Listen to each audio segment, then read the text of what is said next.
ನಮಸ್ಕಾರ. ಬೆಳಕಾಯಿತು ಬಾಗಲಕೋಟೆ 79ನೇ ಉಪನ್ಯಾಸಕ್ಕೆ ನಾನು ಅಣಿಯಾಗ್ತಾ ಇದ್ದೇನೆ. ಅವಿಭಜಿತ ವಿಜಾಪುರ ಬಾಗಲಕೋಟೆ ಜಿಲ್ಲೆಗಳ ಸಾಧಕರ ಕುರಿತಾಗಿರ್ತಕ್ಕಂಥ ಸರಣಿ ಉಪನ್ಯಾಸ ಕಾರ್ಯಕ್ರಮ ಅದ್ಭುತ ಯಶಸ್ಸನ್ನು ಕಂಡಿರ್ತಕ್ಕಂಥ ಇಂಥದೊಂದು ಕಾರ್ಯಕ್ರಮದಲ್ಲಿ ಭಾಗಿಯಾಗಲಿಕ್ಕೆ ನನಗೆ ಅತ್ಯಂತ ಸಂತೋಷ ಎನಿಸ್ತಾ ಇದೆ. ನಾನು ಇವತ್ತು ಮಾತನಾಡ್ತಾ ಇರತಕ್ಕಂಥ ವಿಷಯ ನಲತವಾಡದ ಶ್ರೀ ವೀರೇಶ್ವರ ಶಿವಶರಣರು ಅವರ ಜೀವನ ಸಾಧನೆ ಕುರಿತಾಗಿ ಸಂಕ್ಷಿಪ್ತ ಪಕ್ಷಿ ನೋಟವನ್ನು ಕೊಡಲಿಕ್ಕೆ ನಾನು ಈ ಸಂದರ್ಭದಲ್ಲಿ ಪ್ರಯತ್ನವನ್ನು ಮಾಡ್ತೇನೆ.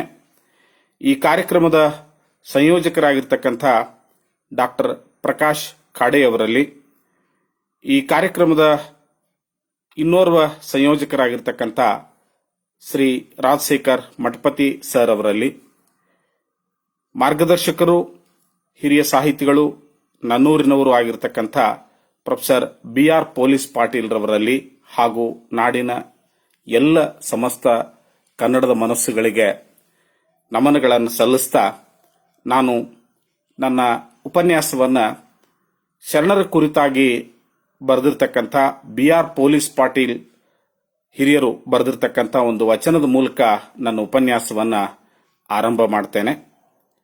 ಅರಿವಿನ ಕುರುಹು ಅರಿಯ ಹೋಗಿ ಅರಿವೇ ಆದೆಯಲ್ಲ, ಬರಿದೇ ಬದುಕಿಗೆ ಅರ್ಥ ನೀಡಿ ನಿಜ ಶರಣನಾದೆಯಲ್ಲ, ಮಾಯೆ ನೆಚ್ಚಿದ ಬಂಧು ಬಳಗ ನಿನ್ನ ನಿಲುವನರಿಯಲಿಲ್ಲ, ತೆರೆದಿಟ್ಟ ಗ್ರಂಥ ಶರಣ ವೀರೇಶ ನಿನ್ನನ್ನಾರೂ ಓದಲಿಲ್ಲ, ಬಸವಲಿಂಗ ಸದ್ಗುರು ನೀಡಿದ ಸಂದೇಶ ಮರೆಯಲಿಲ್ಲ, ಚಿನುಮಾಯಿ ಕಂದ ಕೊಣ್ಣೂರು ಬಾಪುಗೆ ನೀನೇ ಎಲ್ಲ ಎಲ್ಲ ಎಲ್ಲ.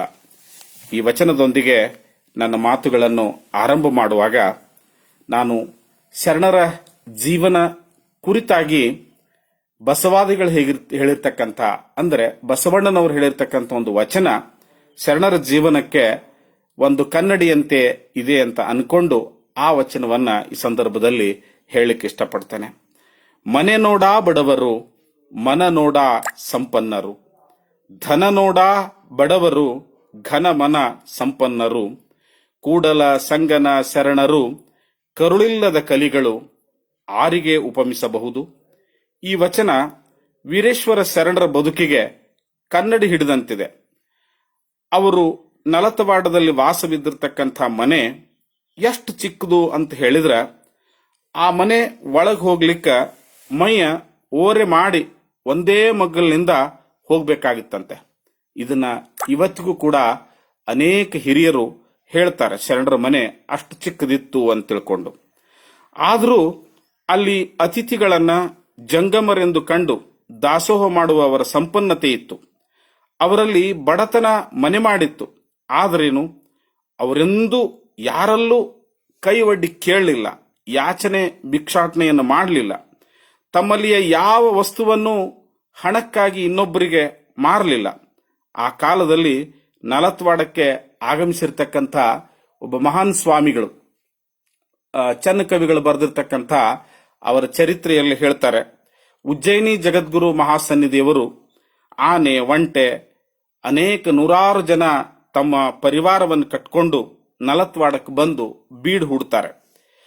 ಅವರನ್ನು ಕರೀಲಿಕ್ಕೆ ಮಹಾನ್ ಶ್ರೀಮಂತರು ಕೂಡ ಹಿಂಜರಿತಾರೆ.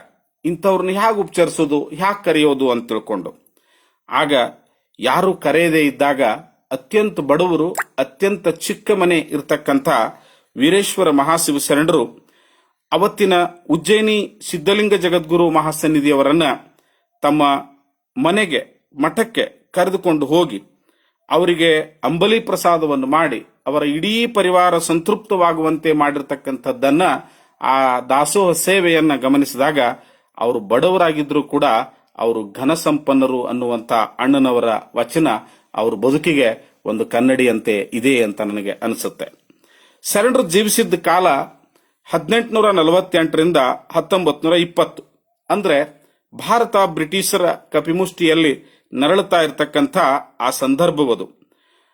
ಶರಣರು ಅವರೆಂದು ತಮಗಾಗಲಿ ತಮ್ಮ ಕುಟುಂಬಕ್ಕಾಗಲಿ ಇಂಗ್ಲಿಷರು ತಯಾರಿಸಿರ್ತಕ್ಕಂಥ ವಸ್ತುಗಳನ್ನ ಬಳಸಲಿಲ್ಲ. ಅಷ್ಟೇ ಅಲ್ಲ, ಅನೇಕ ಸಂದರ್ಭಗಳಲ್ಲಿ ಅವರಿಗೆ ಅವ್ರ ಮಕ್ಕಳಿಗೆ ರೋಗ ರುಜಿನಗಳು ಬಂದಾಗ ಇಂಗ್ಲಿಷ್ ಔಷಧಿಗಳನ್ನು ಕೂಡ ಬಳಸಲಿಲ್ಲ. ಹೀಗಾಗಿ ನನ್ನ ಉಪನ್ಯಾಸದ ಉದ್ದಕ್ಕೂ ನಾನೇನ್ ಪ್ರಯತ್ನ ಮಾಡಬಲ್ಲೆ ಅಂತ ಅನ್ಕೊಂಡಿದ್ದೀನಿ ಅಂತ ಹೇಳಿದ್ರೆ, ಶರಣರಲ್ಲಿ ನಾವೊಬ್ಬ ಸ್ವದೇಶಿ ಪ್ರಜ್ಞೆಯ ವ್ಯಕ್ತಿಯನ್ನು ಕಾಣಲಿಕ್ಕೆ ಹುಡುಕಾಟ ಮಾಡೋಣ. ಅವರೊಬ್ಬ ಅಪ್ಪಟ ದೇಶಾಭಿಮಾನಿಯಾಗಿದ್ದಾರೆ ಎನ್ನುವುದನ್ನ ನೋಡಬೇಕಾಗಿದೆ, ಅಧ್ಯಯನ ಮಾಡಬೇಕಾಗಿದೆ. ಶರಣರಲ್ಲಿ ಗಾಂಧೀಜಿಯ ತರ ಅಹಿಂಸಾ ತತ್ವವನ್ನು ಕೂಡ ಹುಡುಕಬಹುದು. ಅವರಲ್ಲಿ ಬಸವಾದಿಗಳ ಧರ್ಮಬದ್ಧತೆಯನ್ನು ಕಾಣಬಹುದು. ಅವರು ಗೃಹಸ್ಥರಾಗಿದ್ರೂ ಕೂಡ ಅವರಲ್ಲಿ ವಿರಕ್ತರ ಪರಮ ವೈರಾಗ್ಯವನ್ನು ಕೂಡ ಕಾಣಬಹುದು. ವೀರೇಶ್ವರ ಶರಣರಲ್ಲಿ ಶಟಸ್ಥಲ, ಅಷ್ಟಾವರಣ, ಪಂಚಾಚಾರದ ಆಚರಣೆಗಳನ್ನು ಪ್ರಾಯೋಗಿಕವಾಗಿ ಕಾಣಲಿಕ್ಕೆ ಸಾಧ್ಯವಿದೆ. ಅವರಲ್ಲಿ ದೇಶ, ಕಾಲ, ಧರ್ಮ, ಭಾಷೆಗಳನ್ನು ಮೀರಿರ್ತಕ್ಕಂಥ ಐಕ್ಯತೆ ಇತ್ತು. ಅವರಲ್ಲಿ ಆ ಕಾಲಘಟ್ಟದಲ್ಲಿಯೇ ಸಾಮೂಹಿಕ ನೈರ್ಮಲ್ಯದ ಕುರಿತು ಜಾಗೃತ ಪ್ರಜ್ಞೆಯನ್ನು ಮೂಡಿಸಿದರು. ಅವರಲ್ಲಿ ಆ ಸಂದರ್ಭದಲ್ಲಿಯೇ ಮೌಢ್ಯಗಳನ್ನು ಎದುರಿಸುವ ಗಣಾಚಾರವಿತ್ತು. ಅವರಲ್ಲಿ ಒಬ್ಬ ಅಪ್ಪಟ ಶಿಕ್ಷಕನಿದ್ದ, ಅಲ್ಲೊಬ್ಬ ಪ್ರಾಮಾಣಿಕ ದುಡಿಮೆಯ ರೈತನಿದ್ದ, ಅಲ್ಲೊಬ್ಬ ನಿರಂಕುಶವಾದವನ್ನು ಎದುರಿಸುವ ಛಲಗಾರನಿದ್ದ, ಅವರಲ್ಲೊಬ್ಬ ಹೋಮ ಹವನಾದಿಗಳನ್ನು ಎದುರಿಸಿ ಪುರೋಹಿತಶಾಹಿಗಳನ್ನು ವಿರೋಧಿಸುವ ಕ್ರಾಂತಿಕಾರನಿದ್ದ, ಅವರಲ್ಲೊಬ್ಬ ಬಂಡವಾಳಶಾಹಿಗಳನ್ನು ಸಮಾಜವಾದಿಯಾಗಿಸುವ, ಆ ಮೂಲಕ ಬಡತನ ನಿವಾರಣೆಯ ನಾಂದಿಯಾಗಬಲ್ಲ ಅದ್ಭುತ ಮಾರ್ಗದರ್ಶಕನಿದ್ದ. ಹೀಗೆ ಶರಣರ ಜೀವನ ಸಾಧನೆಗಳನ್ನ ವಿಶಿಷ್ಟವಾಗಿರ್ತಕ್ಕಂತಹ ರೀತಿಯಲ್ಲಿ ನೋಡ್ಲಿಕ್ಕೂ ಕೂಡ ಸಾಧ್ಯ ಅನ್ನುವ ಅಂಬೋಣ ನನ್ನದು. ಈ ಸಂದರ್ಭದಲ್ಲಿ ಅವರು ಬಾಳಿ ಬೆಳಗಿರ್ತಕ್ಕಂಥ ನಲತವಾಡ ಗ್ರಾಮದ ಬಗ್ಗೆ ಒಂದೆರಡು ಮಾತುಗಳನ್ನ ಬಳಸ್ಕೊಂತೇನೆ ನಾನು. ಇವತ್ತಿನ ಮುದ್ದೇಬಿಹಾಳ ತಾಲೂಕಿನ ನಲತವಾಡ ಗ್ರಾಮ ದೇಶಮುಖ ನಾಡಗೌಡರ ಊರೆಂದೇ ಖ್ಯಾತಿಯಾಗಿದೆ. ವಿಜಾಪುರ ಜಿಲ್ಲೆಯ ಗಡಿ ಭಾಗದಲ್ಲಿರುವ ಈ ಪಟ್ಟಣ ಇದೊಂದು ಐತಿಹಾಸಿಕ ಊರು. ಇದರ ಮೂಲ ಹೆಸರು ಲೀಲಾವತಿ ಪಟ್ಟಣ ಎಂಬುದಾಗಿತ್ತೆಂದು ಇತಿಹಾಸ ಹೇಳುತ್ತದೆ. 12ನೇ ಶತಮಾನದಲ್ಲಿ ಕಲ್ಯಾಣ ಕ್ರಾಂತಿಯ ನಂತರ ಬಸವಣ್ಣನವರು ಕಲ್ಯಾಣದಿಂದ ಕೂಡಲ ಸಂಗಮಕ್ಕೆ ಹೋಗುವಾಗ ಈ ಊರಿನಲ್ಲಿ 40 ಪವಾಡಗಳನ್ನು ಮಾಡಿದರು. ಆ ಕಾರಣಕ್ಕಾಗಿ ಈ ಊರನ್ನ 40 ಪವಾಡದ ಊರು, 40 ಪವಾಡದ ಊರು ಅಂತ ಕರಿತಾ ಕರಿತಾ ಮುಂದೆ ಜನಪದರ ಬಾಯಿಯಲ್ಲಿ ಅದು ನಲತ್ವಾಡ ಅಂತ ಆಗಿರ್ಲಿಕ್ಕೂ ಬಹುದು. ಈ ಊರಲ್ಲಿ ಕಂಠಿಮಠ ಅನ್ನೋದೊಂದು ವೀರಶೈವ ಜಂಗಮ ಮನೆತನ.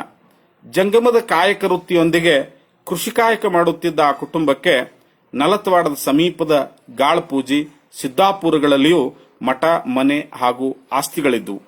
ಈ ಸಂದರ್ಭದಲ್ಲಿ ಸಿದ್ದಾಪುರ ಗ್ರಾಮದ ಕುರಿತು ಒಂದೆರಡು ಮಾತುಗಳನ್ನ ನನಗೆ ಹೇಳಲೇಬೇಕು ಅಂತ ಅನಿಸುತ್ತೆ. ಸಿದ್ದಾಪುರ ಗ್ರಾಮ ಅತ್ಯಂತ ಚಿಕ್ಕ ಒಂದು ಕುಗ್ರಾಮ. ಇವತ್ತಿನ ನಾರಾಯಣಪುರ ಅಣೆಕಟ್ಟೆಯ ಪೂರ್ವದ ಹೆಸರು ಸಿದ್ದಾಪುರ ಡ್ಯಾಮ್ ಅಂತೇ ಇತ್ತು. ಯಾಕಂತ ಹೇಳಿದ್ರ ಆ ನಾರಾಯಣಪುರ ಅಣೆಕಟ್ಟೆನ ಮುಖ್ಯ ಗೇಟ್ ಇರೋದೇ ಸಿದ್ದಾಪುರ ಊರು ಮುಳುಗಡೆ ಏನಾಗ್ಯದಲ್ಲ, ಆ ಸಿದ್ದಾಪುರ ಊರಿನ ಸ್ಥಾನದಲ್ಲೇ ಇವತ್ತಿನ ನಾರಾಯಣಪುರ ಅಣೆಕಟ್ಟಿನ ಮುಖ್ಯ ಗೇಟ್ ಅಲ್ಲೇ ಇದೆ. ಆ ನಾರಾಯಣಪುರ ಅಣೆಕಟ್ಟು ಬಹುತೇಕ 3 ಜಿಲ್ಲೆಗಳಲ್ಲಿ ವ್ಯಾಪಿಸಿಕೊಂಡಿದ್ರು ಕೂಡ ಬಹುಭಾಗ ವಿಜಾಪುರ ಜಿಲ್ಲೆಯ ಮುದ್ದೇಬಿಹಾಳ ತಾಲೂಕಿನ ಈ ಸಿದ್ದಾಪುರ ಗ್ರಾಮದಲ್ಲಿಯೇ ವ್ಯಾಪಿಸಿಕೊಂಡಿದೆ. ಅಷ್ಟೇ ಅಲ್ಲ, ನಾವೆಲ್ಲ ಚಿಕ್ಕವರಿದ್ದಾಗ ಮುದ್ದೇಬಿಹಾಳ ಸಿದ್ದಾಪುರ ಡ್ಯಾಮ್ ಅನ್ನುವಂತ ಒಂದು ಬಸ್ ಕೂಡ ಓಡಾಡ್ತಿತ್ತು. ವಿಚಿತ್ರ ಅಂದ್ರ ಕಾಲಾಂತರದಲ್ಲಿ ಅದು ನಾರಾಯಣಪುರ ಡ್ಯಾಮ್ ಹೇಗಾಯ್ತೋ ಏನೋ. ಆದ್ರೆ ಇವತ್ತು ನಾವು ಅಭಿಮಾನ ಪಡುವಂತ ಒಂದು ಸಂಗತಿ ಅಂತ ಹೇಳಿದ್ರ ಅದನ್ನ ನಾರಾಯಣಪುರ ಡ್ಯಾಮು ಅನ್ನೋದಿಲ್ಲ, ಸಿದ್ದಾಪುರ ಡ್ಯಾಮು ಅನ್ನೋದಿಲ್ಲ, ವಿಶ್ವಗುರು ಅಣ್ಣ ಬಸವಣ್ಣನವರ ಹೆಸರಿನಿಂದ ಬಸವಸಾಗರ ಅಂತ ಕರೀತಾ ಇರತಕ್ಕಂಥದ್ದು ಅತ್ಯಂತ ಖುಷಿಯ ಸಂಗತಿ. ಈ ಅಣೆಕಟ್ಟು ಬಿಜಾಪುರ ಜಿಲ್ಲೆಯಲ್ಲೇ ಹೆಚ್ಚು ವ್ಯಾಪಿಸಿಕೊಂಡಿದ್ರು ಕೂಡ.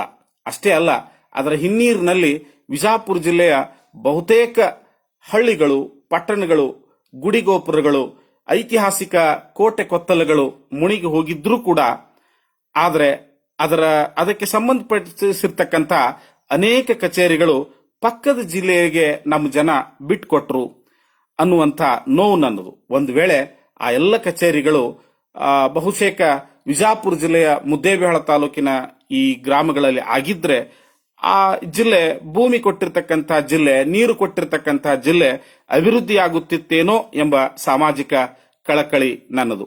ಇರ್ಲಿ, ಇಂದು ಇಲ್ಲದ ಆಗಿರ್ತಕ್ಕಂಥ ಸಿದ್ದಾಪುರ ಎಲ್ಲಿ ಹುಡುಕೋಣ ನಾವು? ಡ್ಯಾಮಿನಲ್ಲಿ ಮುಳುಗಿರ್ತಕ್ಕಂಥ ಊರು ಶಿಫ್ಟ್ ಆಗಿದೆ. ಪುನರ್ವಸತಿ ಯೋಜನೆಯಲ್ಲಿ ಆ ಡ್ಯಾಮ್ನ ಬಲಭಾಗದಲ್ಲಿ ಸ್ಥಳಾಂತರವಾಗಿ ಐತಿಹಾಸಿಕ ದೇಶಮುಖರ ಕೋಟೆ ಕೊತ್ತಲಗಳಿಂದ ಕೂಡಿರ್ತಕ್ಕಂಥ ನಾಗಬೇನಾಳದ ಜಮೀನಿನಲ್ಲಿ ಆ ಊರು ಬಂದು ಪುನರ್ವಸತಿ ಕೇಂದ್ರವಾಗಿ ಸ್ಥಾಪಿತವಾಗಿದೆ. ಅದ್ರ ಜೊತೆಗೆ ಬೆಂಚಿಗಡ್ಡಿ ಹಾಗೂ ಇತರ ಕೆಲವು ಗ್ರಾಮಗಳು ಸೇರಿ, ಅವರೆಲ್ಲರೂ ಸೇರಿ ಆ ಗ್ರಾಮಕ್ಕೆ ಶರಣರ ಹೆಸರನ್ನಿಟ್ಟು ವೀರೇಶ್ ನಗರ ಅಂತ ಕರಿತಾ ಇರತಕ್ಕಂಥದ್ದು ಬಹಳ ಅಭಿಮಾನದ ಸಂಗತಿಯಾಗಿದೆ. ಆಧುನಿಕ ಊರಾಗಿ ಪರಿವರ್ತನೆ ಆಗಿದ್ರು ಕೂಡ ಅಲ್ಲಿನ ಜನರ ಒಂದು ಐತಿಹಾಸಿಕ ಪ್ರಜ್ಞೆ, ಶರಣರ ಮೇಲೆ ಇಟ್ಟಿರ್ತಕ್ಕಂಥ ಪ್ರೀತಿ, ಜಾನಪದ ಸಂಸ್ಕೃತಿ ಎಂಥದ್ದು ಅಂತ ಹೇಳಿದ್ರೆ, ಸಿದ್ದಾಪುರದಲ್ಲಿ ಇರ್ತಕ್ಕಂಥ ಶರಣರ ಮಠವನ್ನ ಯಥಾವತ್ತಾಗಿ ಅದನ್ನ ಕಿತ್ಕೊಂಡು ಬಂದು ಅವೇ ಕಲ್ಲುಗಳನ್ನ, ಅವೇ ಕಟ್ಟಿಗೆಗಳಿಂದ ಅಲ್ಲೇ ಬಳಸಿರ್ತಕ್ಕಂಥ ಸಾಮಗ್ರಿಗಳನ್ನೇ ಬಳಸಿ ಇವತ್ತು ವೀರೇಶ್ ನಗರದಲ್ಲಿ ಶರಣರ ಮಠವನ್ನು ಕಟ್ಟಿದ್ದಾರೆ. ಆ ಮಠ ಹಾಗೆ ಉಳಿದಿಲ್ಲ. ಅಲ್ಲಿ ಅತ್ಯಂತ ಪವಿತ್ರವಾಗಿರ್ತಕ್ಕಂಥ ಜಂಗಮ ಸಂಸ್ಕೃತಿ ಜೀವಂತವಾಗಿದೆ. ಇವತ್ತು ಅಲ್ಲಿ ಪ್ರವಚನ, ಪುರಾಣ, ದಾಸೋಹ, ಅನೇಕ ಕೆಲಸಗಳು ಆ ಸ್ಥಾನಗಳಲ್ಲಿ ನಡೀತಾ ಇರತಕ್ಕಂಥದ್ದು ಒಂದು ಅಭಿಮಾನದ ಸಂಗತಿ ಅಂತ ತಿಳ್ಕೊಂಡು ಈ ಸಂದರ್ಭದಲ್ಲಿ ನಾನು ಅಭಿಪ್ರಾಯ ಪಡ್ತೇನೆ. ಈ ಸಿದ್ದಾಪುರದ ಕಂಠಿ ಮಠದ ದೊಡ್ಡಯ್ಯನವರು, ಇವರ ಧರ್ಮ ಪತ್ನಿ ರುದ್ರಾಂಬೆಯವರು, ನಮ್ಮ ವೀರೇಶ್ವರ ಶರಣರ ತಾಯಿ ತಂದೆಯರು ಇವರು. ಇಲ್ಲಿ ಮಹಾಮಾತೆ ರುದ್ರಾಂಬೆಯರ ಕುರಿತು ವೈಯಕ್ತಿಕವಾಗಿ ನಾನು ಅಭಿಮಾನದ ಸಂಗತಿಯನ್ನ ಈ ಸಂದರ್ಭದಲ್ಲಿ ಹಂಚಿಕೊಳ್ಳಿಕ್ಕೆ ಇಷ್ಟಪಡ್ತೇನೆ. ಶರಣರ ಧರ್ಮಪತ್ನಿಯರಾಗಿರ್ತಕ್ಕಂಥ ರುದ್ರಾಂಬೆಯವರ ತವರೂರು ನಾನು ಮತ್ತು ಈ ಕಾರ್ಯಕ್ರಮದ ಮಾರ್ಗದರ್ಶಕ ಆಗಿರ್ತಕ್ಕಂಥ BR ಪೊಲೀಸ್ ಪಾಟೀಲ್ರ ಊರೇನಿದೆಯಲ್ಲ, ಮುದ್ದೇಬಳ ತಾಲೂಕಿನ ಕೊಣ್ಣೂರು ಗ್ರಾಮ, ಅದೇ ಗ್ರಾಮದ ಕಳ್ಳಿ ಮಠದ ಸಿದ್ದಯ್ಯನವರ ಮಗಳು ಶರಣರ ತಾಯಿ ಆಗಿರ್ತಕ್ಕಂಥ ರುದ್ರಾಂಬೆಯವರು. ಇವತ್ತು ಕಳ್ಳಿ ಮಠಕ್ಕೂ ವೈಯಕ್ತಿಕವಾಗಿ ನನಗೂ ಒಂದು ಅವಿನಾಭಾವವಾಗಿರ್ತಕ್ಕಂಥ ರಕ್ತ ಸಂಬಂಧವಾಗಿರ್ತಕ್ಕಂಥ ಜನ್ಮ ಜನ್ಮಾಂತರದ ಸಂಬಂಧವನ್ನ ಹಂಚಿಕೊಳ್ಳಿಕ್ಕೆ ಇಷ್ಟಪಡ್ತೇನೆ. ಆ ಕಳ್ಳಿ ಮಠದ ಮನೆತನದ ಗುರುಗಳಾಗಿ ನಮ್ಮ ಮನೆತನದವರು, ಅಂದ್ರೆ ಇವತ್ತಿಗೂ ಕೂಡ ನಾವು ಆ ಮನೆತನದ ಗುರುಗಳಾಗಿ ಅನೇಕ ಕೆಲಸಗಳ ಕಾರ್ಯಗಳಲ್ಲಿ ಭಾಗವಹಿಸ್ತೇವೆ. ಅಷ್ಟೇ ಅಲ್ಲ, ನಮ್ಮ ಮಠದ ಕೆಳಗಡೆ ಇರತಕ್ಕಂಥ ಕದಂಬ ಬಸವಣ್ಣ, ಅಥವಾ ಇವತ್ತು ಜನಪದರ ಬಾಯಿಯಲ್ಲಿ ಅದು ಕಂಠಿ ಬಸವಣ್ಣ ಆಗಿದೆ. ಆ ಕಂಠಿ ಬಸವಣ್ಣನ ದೇವಸ್ಥಾನದ ಅರ್ಚಕರಾಗಿ ಇವತ್ತು ಶರಣರ ತಾಯಿಯ ತವರು ಮನೆಯ ಹಿರಿಯರಾಗಿರ್ತಕ್ಕಂಥವರು ಆ ಕೆಲಸ ಕಾರ್ಯಗಳನ್ನ ಮಾಡ್ಕೊಂಡು ಹೋಗ್ತಾರೆ. ಮುಂದೆ ಇನ್ನೂ ಒಂದು ಅಭಿಮಾನದ ಸಂಗತಿಯನ್ನ ಇಲ್ಲಿ ಮಾತಾಡಬಹುದು. ಅದೇನು ಅಂತ ಹೇಳಿದ್ರೆ, ಶರಣರ ಕೊನೆಯ ಮಗ ಕಂಠಯ್ಯ, ಆ ಹೆಸರು ಕೂಡ ಬಹುತೇಕ ರುದ್ರಾಂಬೆ ತನ್ನ ತವರಿನ ಮನೆಯ ದೇವರಾಗಿರ್ತಕ್ಕಂಥ ಕಂಠಿ ಬಸವಣ್ಣನ ಹೆಸರನ್ನೇ ಇಟ್ಟಿರಬಹುದೇನೋ ಅನ್ನುವಂಥ ಅಭಿಪ್ರಾಯ ಕೂಡ ನಂದು. ಅಂತೂ ವೀರೇಶ್ವರ ಶರಣರು ತಮ್ಮ ತಾಯಿಯ ತವರೂರಾಗಿರ್ತಕ್ಕಂಥ ಕೊಣ್ಣೂರಿನಲ್ಲಿ ಕಳ್ಳಿ ಮಠದಲ್ಲಿ 1848ರಲ್ಲಿ ಜನಿಸ್ತಾರೆ. ತಾಯಿ ರುದ್ರಾಂಬೆ ಪುಣ್ಯ ಸಂಸ್ಕಾರದಲ್ಲಿ ಆ ಮಗುವನ್ನ ಬೆಳೆಸ್ತಾರೆ. ಅಷ್ಟೇ ಅಲ್ಲ, ಅವರು ಹಿರಿಯರು ಕೊಟ್ಟಿರ್ತಕ್ಕಂಥ ನೋವುಗಳನ್ನ ಪ್ರಸಾದ ಅಂತ ತಿಳ್ಕೊಂಡು ಸ್ವೀಕಾರ ಮಾಡಿ ತಮ್ಮ ಬದುಕನ್ನ ಸಾಗಿಸ್ತಾರೆ. ವೀರೇಶ್ವರ ಶರಣರು ತಮ್ಮ ತಂದೆಯವರಿಂದ ಅಕ್ಷರ ಜ್ಞಾನ ಸಂಪಾದನೆ ಮಾಡ್ತಾರೆ. ಅಷ್ಟೇ ಅಲ್ಲ, ಅವರ ಕುಲಗುರುಗಳು ಅಂದ್ರೆ ಅವರ ಮನೆತನದ ಗುರುಗಳು ನಲತವಾಡದ ಹಿರೇಮಠದ ಇವತ್ತು ಸಿದ್ಧಲಿಂಗ ಶಿವಾಚಾರ್ಯರು ಅನ್ನುವಂಥ ಮಹಾ ಸ್ವಾಮೀಜಿಗಳಿಂದ ಧಾರ್ಮಿಕ ಶಿಕ್ಷಣವನ್ನ ಪಡೆದುಕೊಳ್ಳುತ್ತಾರೆ. ದೊಡ್ಡಯ್ಯನವರ ಸಂಸಾರ ದೊಡ್ಡದಾಗಿ ಬೆಳೀತಾ ಬೆಳೀತಾ ಹೋತು. ಅಂದ್ರೆ ಶರಣರಲ್ದೇನೆ ಇನ್ನೂ ಇಬ್ರು ಮಕ್ಕಳು, ಮಲ್ಲಯ್ಯ, ಪ್ರಭಯ್ಯ ಅನ್ನುವಂತ ಇಬ್ರು ಮಕ್ಕಳು ಹುಡ್ತಾರೆ. ಶರಣರಿಗೆ ಇಬ್ರು ತಮ್ಮಂದಿರು ಜೊತೆ ಆಗ್ತಾರೆ. ಹೀಗೆ ದೊಡ್ಡದಾಗಿ ಬೆಳೆದಿರ್ತಕ್ಕಂಥ ಆ ಶರಣರ ಸಂಸಾರಕ್ಕೆ ಅವ್ರದ್ದು ಚಿಕ್ಕದಾಗಿರ್ತಕ್ಕಂಥ ಆಸ್ತಿ, ಕೃಷಿ ಕಾಯಕ, ಜಂಗಮ ಕಾಯಕದಿಂದ ಕುಟುಂಬವನ್ನ ನಿರ್ವಹಣೆ ಮಾಡೋದು ಸ್ವಲ್ಪ ಕಠಿಣ ಆತು. ಹೀಗಾಗಿ ಯುವಕನಾಗಿರ್ತಕ್ಕಂಥ ವೀರೇಶ್ವರ ಶರಣರಿಗೆ ದುಡಿಲೇಬೇಕಾಗಿರ್ತಕ್ಕಂಥ ಅನಿವಾರ್ಯತೆ ಬಂತು. ಆಗ ಶರಣರು ಭಕ್ತರ ಜಮೀನುಗಳನ್ನ ಕೋರಿಗೆ ಹಾಕೊಂಡು ತಮ್ಮದೇ ಆಗಿರ್ತಕ್ಕಂಥ ಎತ್ತುಗಳನ್ನ ಬಳಸಿ ಕೃಷಿ ಕಾಯಕ ಮಾಡುವಂತ ಅನಿವಾರ್ಯತೆ ಬಂತು. ಆದ್ರೆ ಆ ಸಂದರ್ಭದಲ್ಲಿ ಗಾಳಪೂಜಿಯ ಜನ, ಅಂದ್ರೆ ಅವರ ಭಕ್ತರಾಗಿರ್ತಕ್ಕಂಥ ಗಾಳಪೂಜಿಯ ಮತ್ತು ಸಿದ್ದಾಪುರದ ಜನ ಕೂಡ್ಕೊಂಡು ಶರಣರ ಮಠಕ್ಕೆ ಬರ್ತಾರೆ. ನೋಡಿ ಶರಣರ, ನೀವು ಸಾಲಿ ಕಲ್ತವ್ರು, ಅಕ್ಷರ ಜ್ಞಾನ ಹೊಂದಿದವರು, ನಿಮ್ಮಂಥವ್ರು ಒಕ್ಕಲನಕ್ಕೆ ಬಂದ್ರ ನಮ್ಮ ಗತಿ ಏನಾಗಬೇಕು? ನಮ್ಮ ಮಕ್ಕಳಿಗೆ ಶಿಕ್ಷಣ ಕೊಡೋರಿಲ್ಲ. ಅದಕ್ಕೆ ನೀವು ಈ ಕೃಷ್ಣಾ ತೀರದ ಗಡಿ ಗ್ರಾಮವಾಗಿರ್ತಕ್ಕಂಥ ಈ ಸಿದ್ದಾಪುರದಲ್ಲಿ ಒಂದು ಗೌಂಟಿ ಶಾಲೆ ತೆಗಿರಿ, ನಿಮಗೆ ನಾವೆಲ್ಲ ನೆರವು ಮಾಡ್ತೀವಿ ಅಂತ ತಿಳ್ಕೊಂಡು ಅಲ್ಲಿ ಭಕ್ತರು ಬಂದು ಶರಣರಲ್ಲಿ ವಿನಂತಿ ಮಾಡಿಕೊಂಡ್ರು. ಆಗ ಶರಣರು ಆ ಊರಲ್ಲಿ ಗೌಂಟಿ ಶಾಲೆ ತೆಗೆದ್ರು. ಊರಿನ ಮಟ್ಟದಲ್ಲಿಯೋ ಗುಡಿ ಗುಂಡಾರಗಳಲ್ಲಿಯೋ ಈ ಗೌಂಟಿ ಶಾಲೆಗಳು ನಡೀತಿದ್ದು. ಅಂತೆಯೇ ಉತ್ತರ ಕರ್ನಾಟಕದಲ್ಲಿ ಇವುಗಳಿಗೆ ಗುಡಿ ಶಾಲೆಗಳೆಂದು, ಶಾಲಿ ಮಠಗಳೆಂದು ಕರೆಯುವುದುಂಟು. ಅಂತೆಯೇ ಅನೇಕ ಜಂಗಮ ಮನೆತನಗಳ ಅಡ್ಡ ಹೆಸರುಗಳು ಇವತ್ತ ಉತ್ಸವ ಮಠ, ಶಾಲಿ ಮಠ, ಗುಡಿ ಮಠ, ಶಾಲಿಗುಡಿ, ಹೀಗೆ ಅನೇಕ ಹೆಸರುಗಳಿಂದ ಕೇಳ್ತೇವೆ. ಆ ದಿಶೆಯಲ್ಲಿಯೇ ಶರಣರು ಆ ಸಿದ್ದಾಪುರ ಗ್ರಾಮದಲ್ಲಿ ಶಿಕ್ಷಕ ವೃತ್ತಿಯನ್ನ ಆರಂಭಿಸಿದರು. ಅವರು ವೇತನ ಅಂತ ಹೇಳಿದ್ರೆ ವರ್ಷಕ್ಕೊಂದ್ಸಲ ಅವ್ರ ಭಕ್ತರು ಬೆಳೆದಿರ್ತಕ್ಕಂಥ ಕಾಳು ಕಡಿಗಳನ್ನು ತಂದು ಒಪ್ಪಿಸ್ತಿದ್ರು. ಅವಾಗ ಅವರ ಜಂಗಮ ಕಾಯಕಕ್ಕೆ ಬೆಂಬಲವಾಗಿ ನಿಲ್ತಿದ್ರು. ಇಷ್ಟರಲ್ಲಿಯೇ ಸಂತೃಪ್ತ ಜೀವನವನ್ನ ಶರಣರು ನಡೆಸ್ತಾ ಇದ್ರು. ಶರಣರು ಆ ಊರಿನ ಮಕ್ಕಳಿಗಷ್ಟೇ ಶಿಕ್ಷಕರಾಗಿರದೆ ಇಡೀ ಗ್ರಾಮಕ್ಕೆ ಆದರ್ಶ ಗುರುಗಳಾಗಿದ್ರು. ಗ್ರಾಮದಲ್ಲಿ ಸ್ವಚ್ಛತೆ, ನಡೆನುಡಿ, ಶೀಲ, ಸಂಪತ್ತು, ವಿಧೇಯತೆ, ವಿನೇಯತೆ, ಸದಾಚಾರ, ಸದ್ವಿಚಾರಗಳನ್ನ ಆ ಗ್ರಾಮದಲ್ಲಿ ಬಿತ್ತಿದ್ರು. ಶರಣರು ಎಷ್ಟು ಸೂಕ್ಷ್ಮವಾಗಿರ್ತಕ್ಕಂಥ ನಡೆ ಇತ್ತು ಅಂತ ಹೇಳಿದ್ರ, ಅವ್ರ ನಲತ್ವಾಡದಲ್ಲಿ ಮುಂಜಾನೆ ಸ್ನಾನಕ್ಕೆ ಅಂತ ನೀರು ತರಲಿಕ್ಕೆ ಒಂದು ಬಾವಿಗೆ ಹೋಗ್ತಿದ್ರಂತ. ಅಲ್ಲಿ ಜನ ಇವತ್ತಿಗೂ ಕೂಡ ಹೇಳ್ತಾರೆ. ಆ ಬಾವಿಗೆ ಹೋಗ್ಬೇಕಾದ್ರೆ ಬೆಳಗಿನ 4 ಗಂಟೆಗೆ ಎದ್ದು ತಮ್ಮ ಮನೆಯಿಂದ ಆ ಬಾವಿಗೆ ಇರ್ತಕ್ಕಂಥ ರಸ್ತೆಯನ್ನ ಸ್ವತಃ ಶರಣರೇ ಕಸ ಗುಡಿಸ್ತಿದ್ರಂತ. ಹೋಗಿ ಬಾವಿ ಕಟ್ಟೆಯನ್ನು ತೊಳಿತಿದ್ರು. ಇಷ್ಟೆಲ್ಲ ಮಾಡಿ ತಾವು ಮಡಿಯಿಂದ ನೀರು ತರ್ಲಿಕ್ಕೆ ಹೋದಾಗ ಅಕಸ್ಮಾತ್ ಯಾರಾದ್ರೂ ಬಾವಿ ಮೇಲೆ ನೀರನ್ನು ಸೇದ್ತಾ ಇದ್ರು ಅಂದ್ರೆ ನೀರನ್ನ ಮ್ಯಾಗ ತಗೊಂತಿದ್ರಂದ್ರ ಶರಣರು ಮರೆಯಾಗಿ ದೂರದಲ್ಲಿ ನಿಲ್ತಿದ್ರಂತ. ಅವ್ರು ಹೋದ್ಮೇಲೆ ತಾವು ನಿಧಾನವಾಗಿ ಬಂದು ಅಲ್ಲಿ ಆ ಹಗ್ಗ ಬಿಟ್ಟು ನೀರು ತಗೊಂಡು ಮತ್ತೆ ರಸ್ತೆಯ ಪಕ್ಕದಲ್ಲಿ ನಡೀತಾ ಹೋಗ್ತಿದ್ರಂತ. ಬಹಳ ಜನ ಕೇಳ್ತಿದ್ರು, ಯಾಕ್ರಿ ಶರಣರ ರಸ್ತೆ ಮಧ್ಯದಲ್ಲಿ ನಡಿಬೇಕಲ್ಲ, ಪಕ್ಕದಲ್ಲಿ ಯಾಕೆ ನಡ್ಕೊಂತ ಹೋಗ್ತೀರಿ ನೀವು ಅಂತ ಕೇಳಿದ್ರ, ಅಲ್ಲಿ ಮಹಾತ್ಮರು ನಡೆದಿರ್ತಾರ, ಅವ್ರ ಹೆಜ್ಜೆಯೊಳಗ ನಾನು ಹೆಜ್ಜೆ ಇಟ್ರ ಪಾಪ ಆದೀತು ಅಂತ ತಿಳ್ಕೊಂಡು ಇವರು ಏನ್ ಮಾಡ್ತಿದ್ರ ಅಂತ ಹೇಳಿದ್ರ ರಸ್ತೆ ಪಕ್ಕದಲ್ಲೇ ನಡ್ಕೊಂಡು ಹೋಗ್ತಿದ್ರಂತ. ಇರ್ಲಿ, ಸಿದ್ದಾಪುರ ಗ್ರಾಮದ ಅಲ್ಲಿ ಅವರು ಶಿಕ್ಷಕರಾಗಿ ಸೇವೆ ಸಲ್ಲಿಸುವಾಗ ಅವರು ಮಾಡಿರ್ತಕ್ಕಂಥ ಮಹತ್ವದ ಕಾರ್ಯ ಒಂದನ್ನು ನಾನು ಈ ಸಂದರ್ಭದಲ್ಲಿ ಹೇಳಲೇಬೇಕು. ಆ 1800ರಿಂದ 1920 ಆ ಮಧ್ಯದಲ್ಲಿ ಬಹುತೇಕ ನಮ್ಮಲ್ಲಿ ಹೆಣ್ಣು ಮಕ್ಕಳನ್ನು ಶಾಲೆಗೆ ಕಳಿಸ್ತಿದ್ದಿಲ್ಲ. ಆದ್ರೆ ಶರಣರು ಏನ್ ಮಾಡಿದ್ರು ಅಂತ ಹೇಳಿದ್ರ, ಕ್ಷಮಿಸಬೇಕು, ಮಧ್ಯದಲ್ಲಿ ಏನೋ ಸ್ವಲ್ಪ ಅಡೆತಡೆ ಆಯ್ತು. ಆ ಸಂದರ್ಭದಲ್ಲಿ ಸಿದ್ದಾಪುರ ಗ್ರಾಮದ ಹೆಣ್ಣು ಮಕ್ಕಳಿಗೂ ಕೂಡ ಶಿಕ್ಷಣವನ್ನು ಕಲಿಸಲಿಕ್ಕೆ ಶರಣರು ಆರಂಭಿಸಿದ್ರು. ಅನೇಕ ಜನರ ಭಕ್ತರು ಮನವೊಲಿಸಿದ್ರು.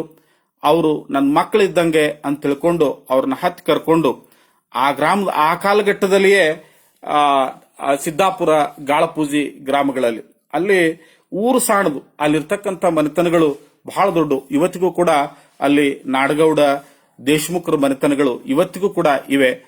ಅಂಥ ಮನೆತನದ ಹೆಣ್ಣು ಮಕ್ಕಳಿಗೆ ಮತ್ತು ಅನೇಕ ಗ್ರಾಮದಲ್ಲಿ ಜಾತಿ ಮತ ಭೇದ ಇವೇನೂ ಮಾಡದೇನೆ ಎಲ್ಲರನ್ನ ಒಂದು ಕಡೆ ಸೇರಿಸಿ ಅವರಿಗೆ ಶಿಕ್ಷಣವನ್ನು ಕೊಟ್ಟದ್ದು ಶರಣರ ಘನತೆಯನ್ನ ಎತ್ತಿ ತೋರಿಸ್ತದೆ.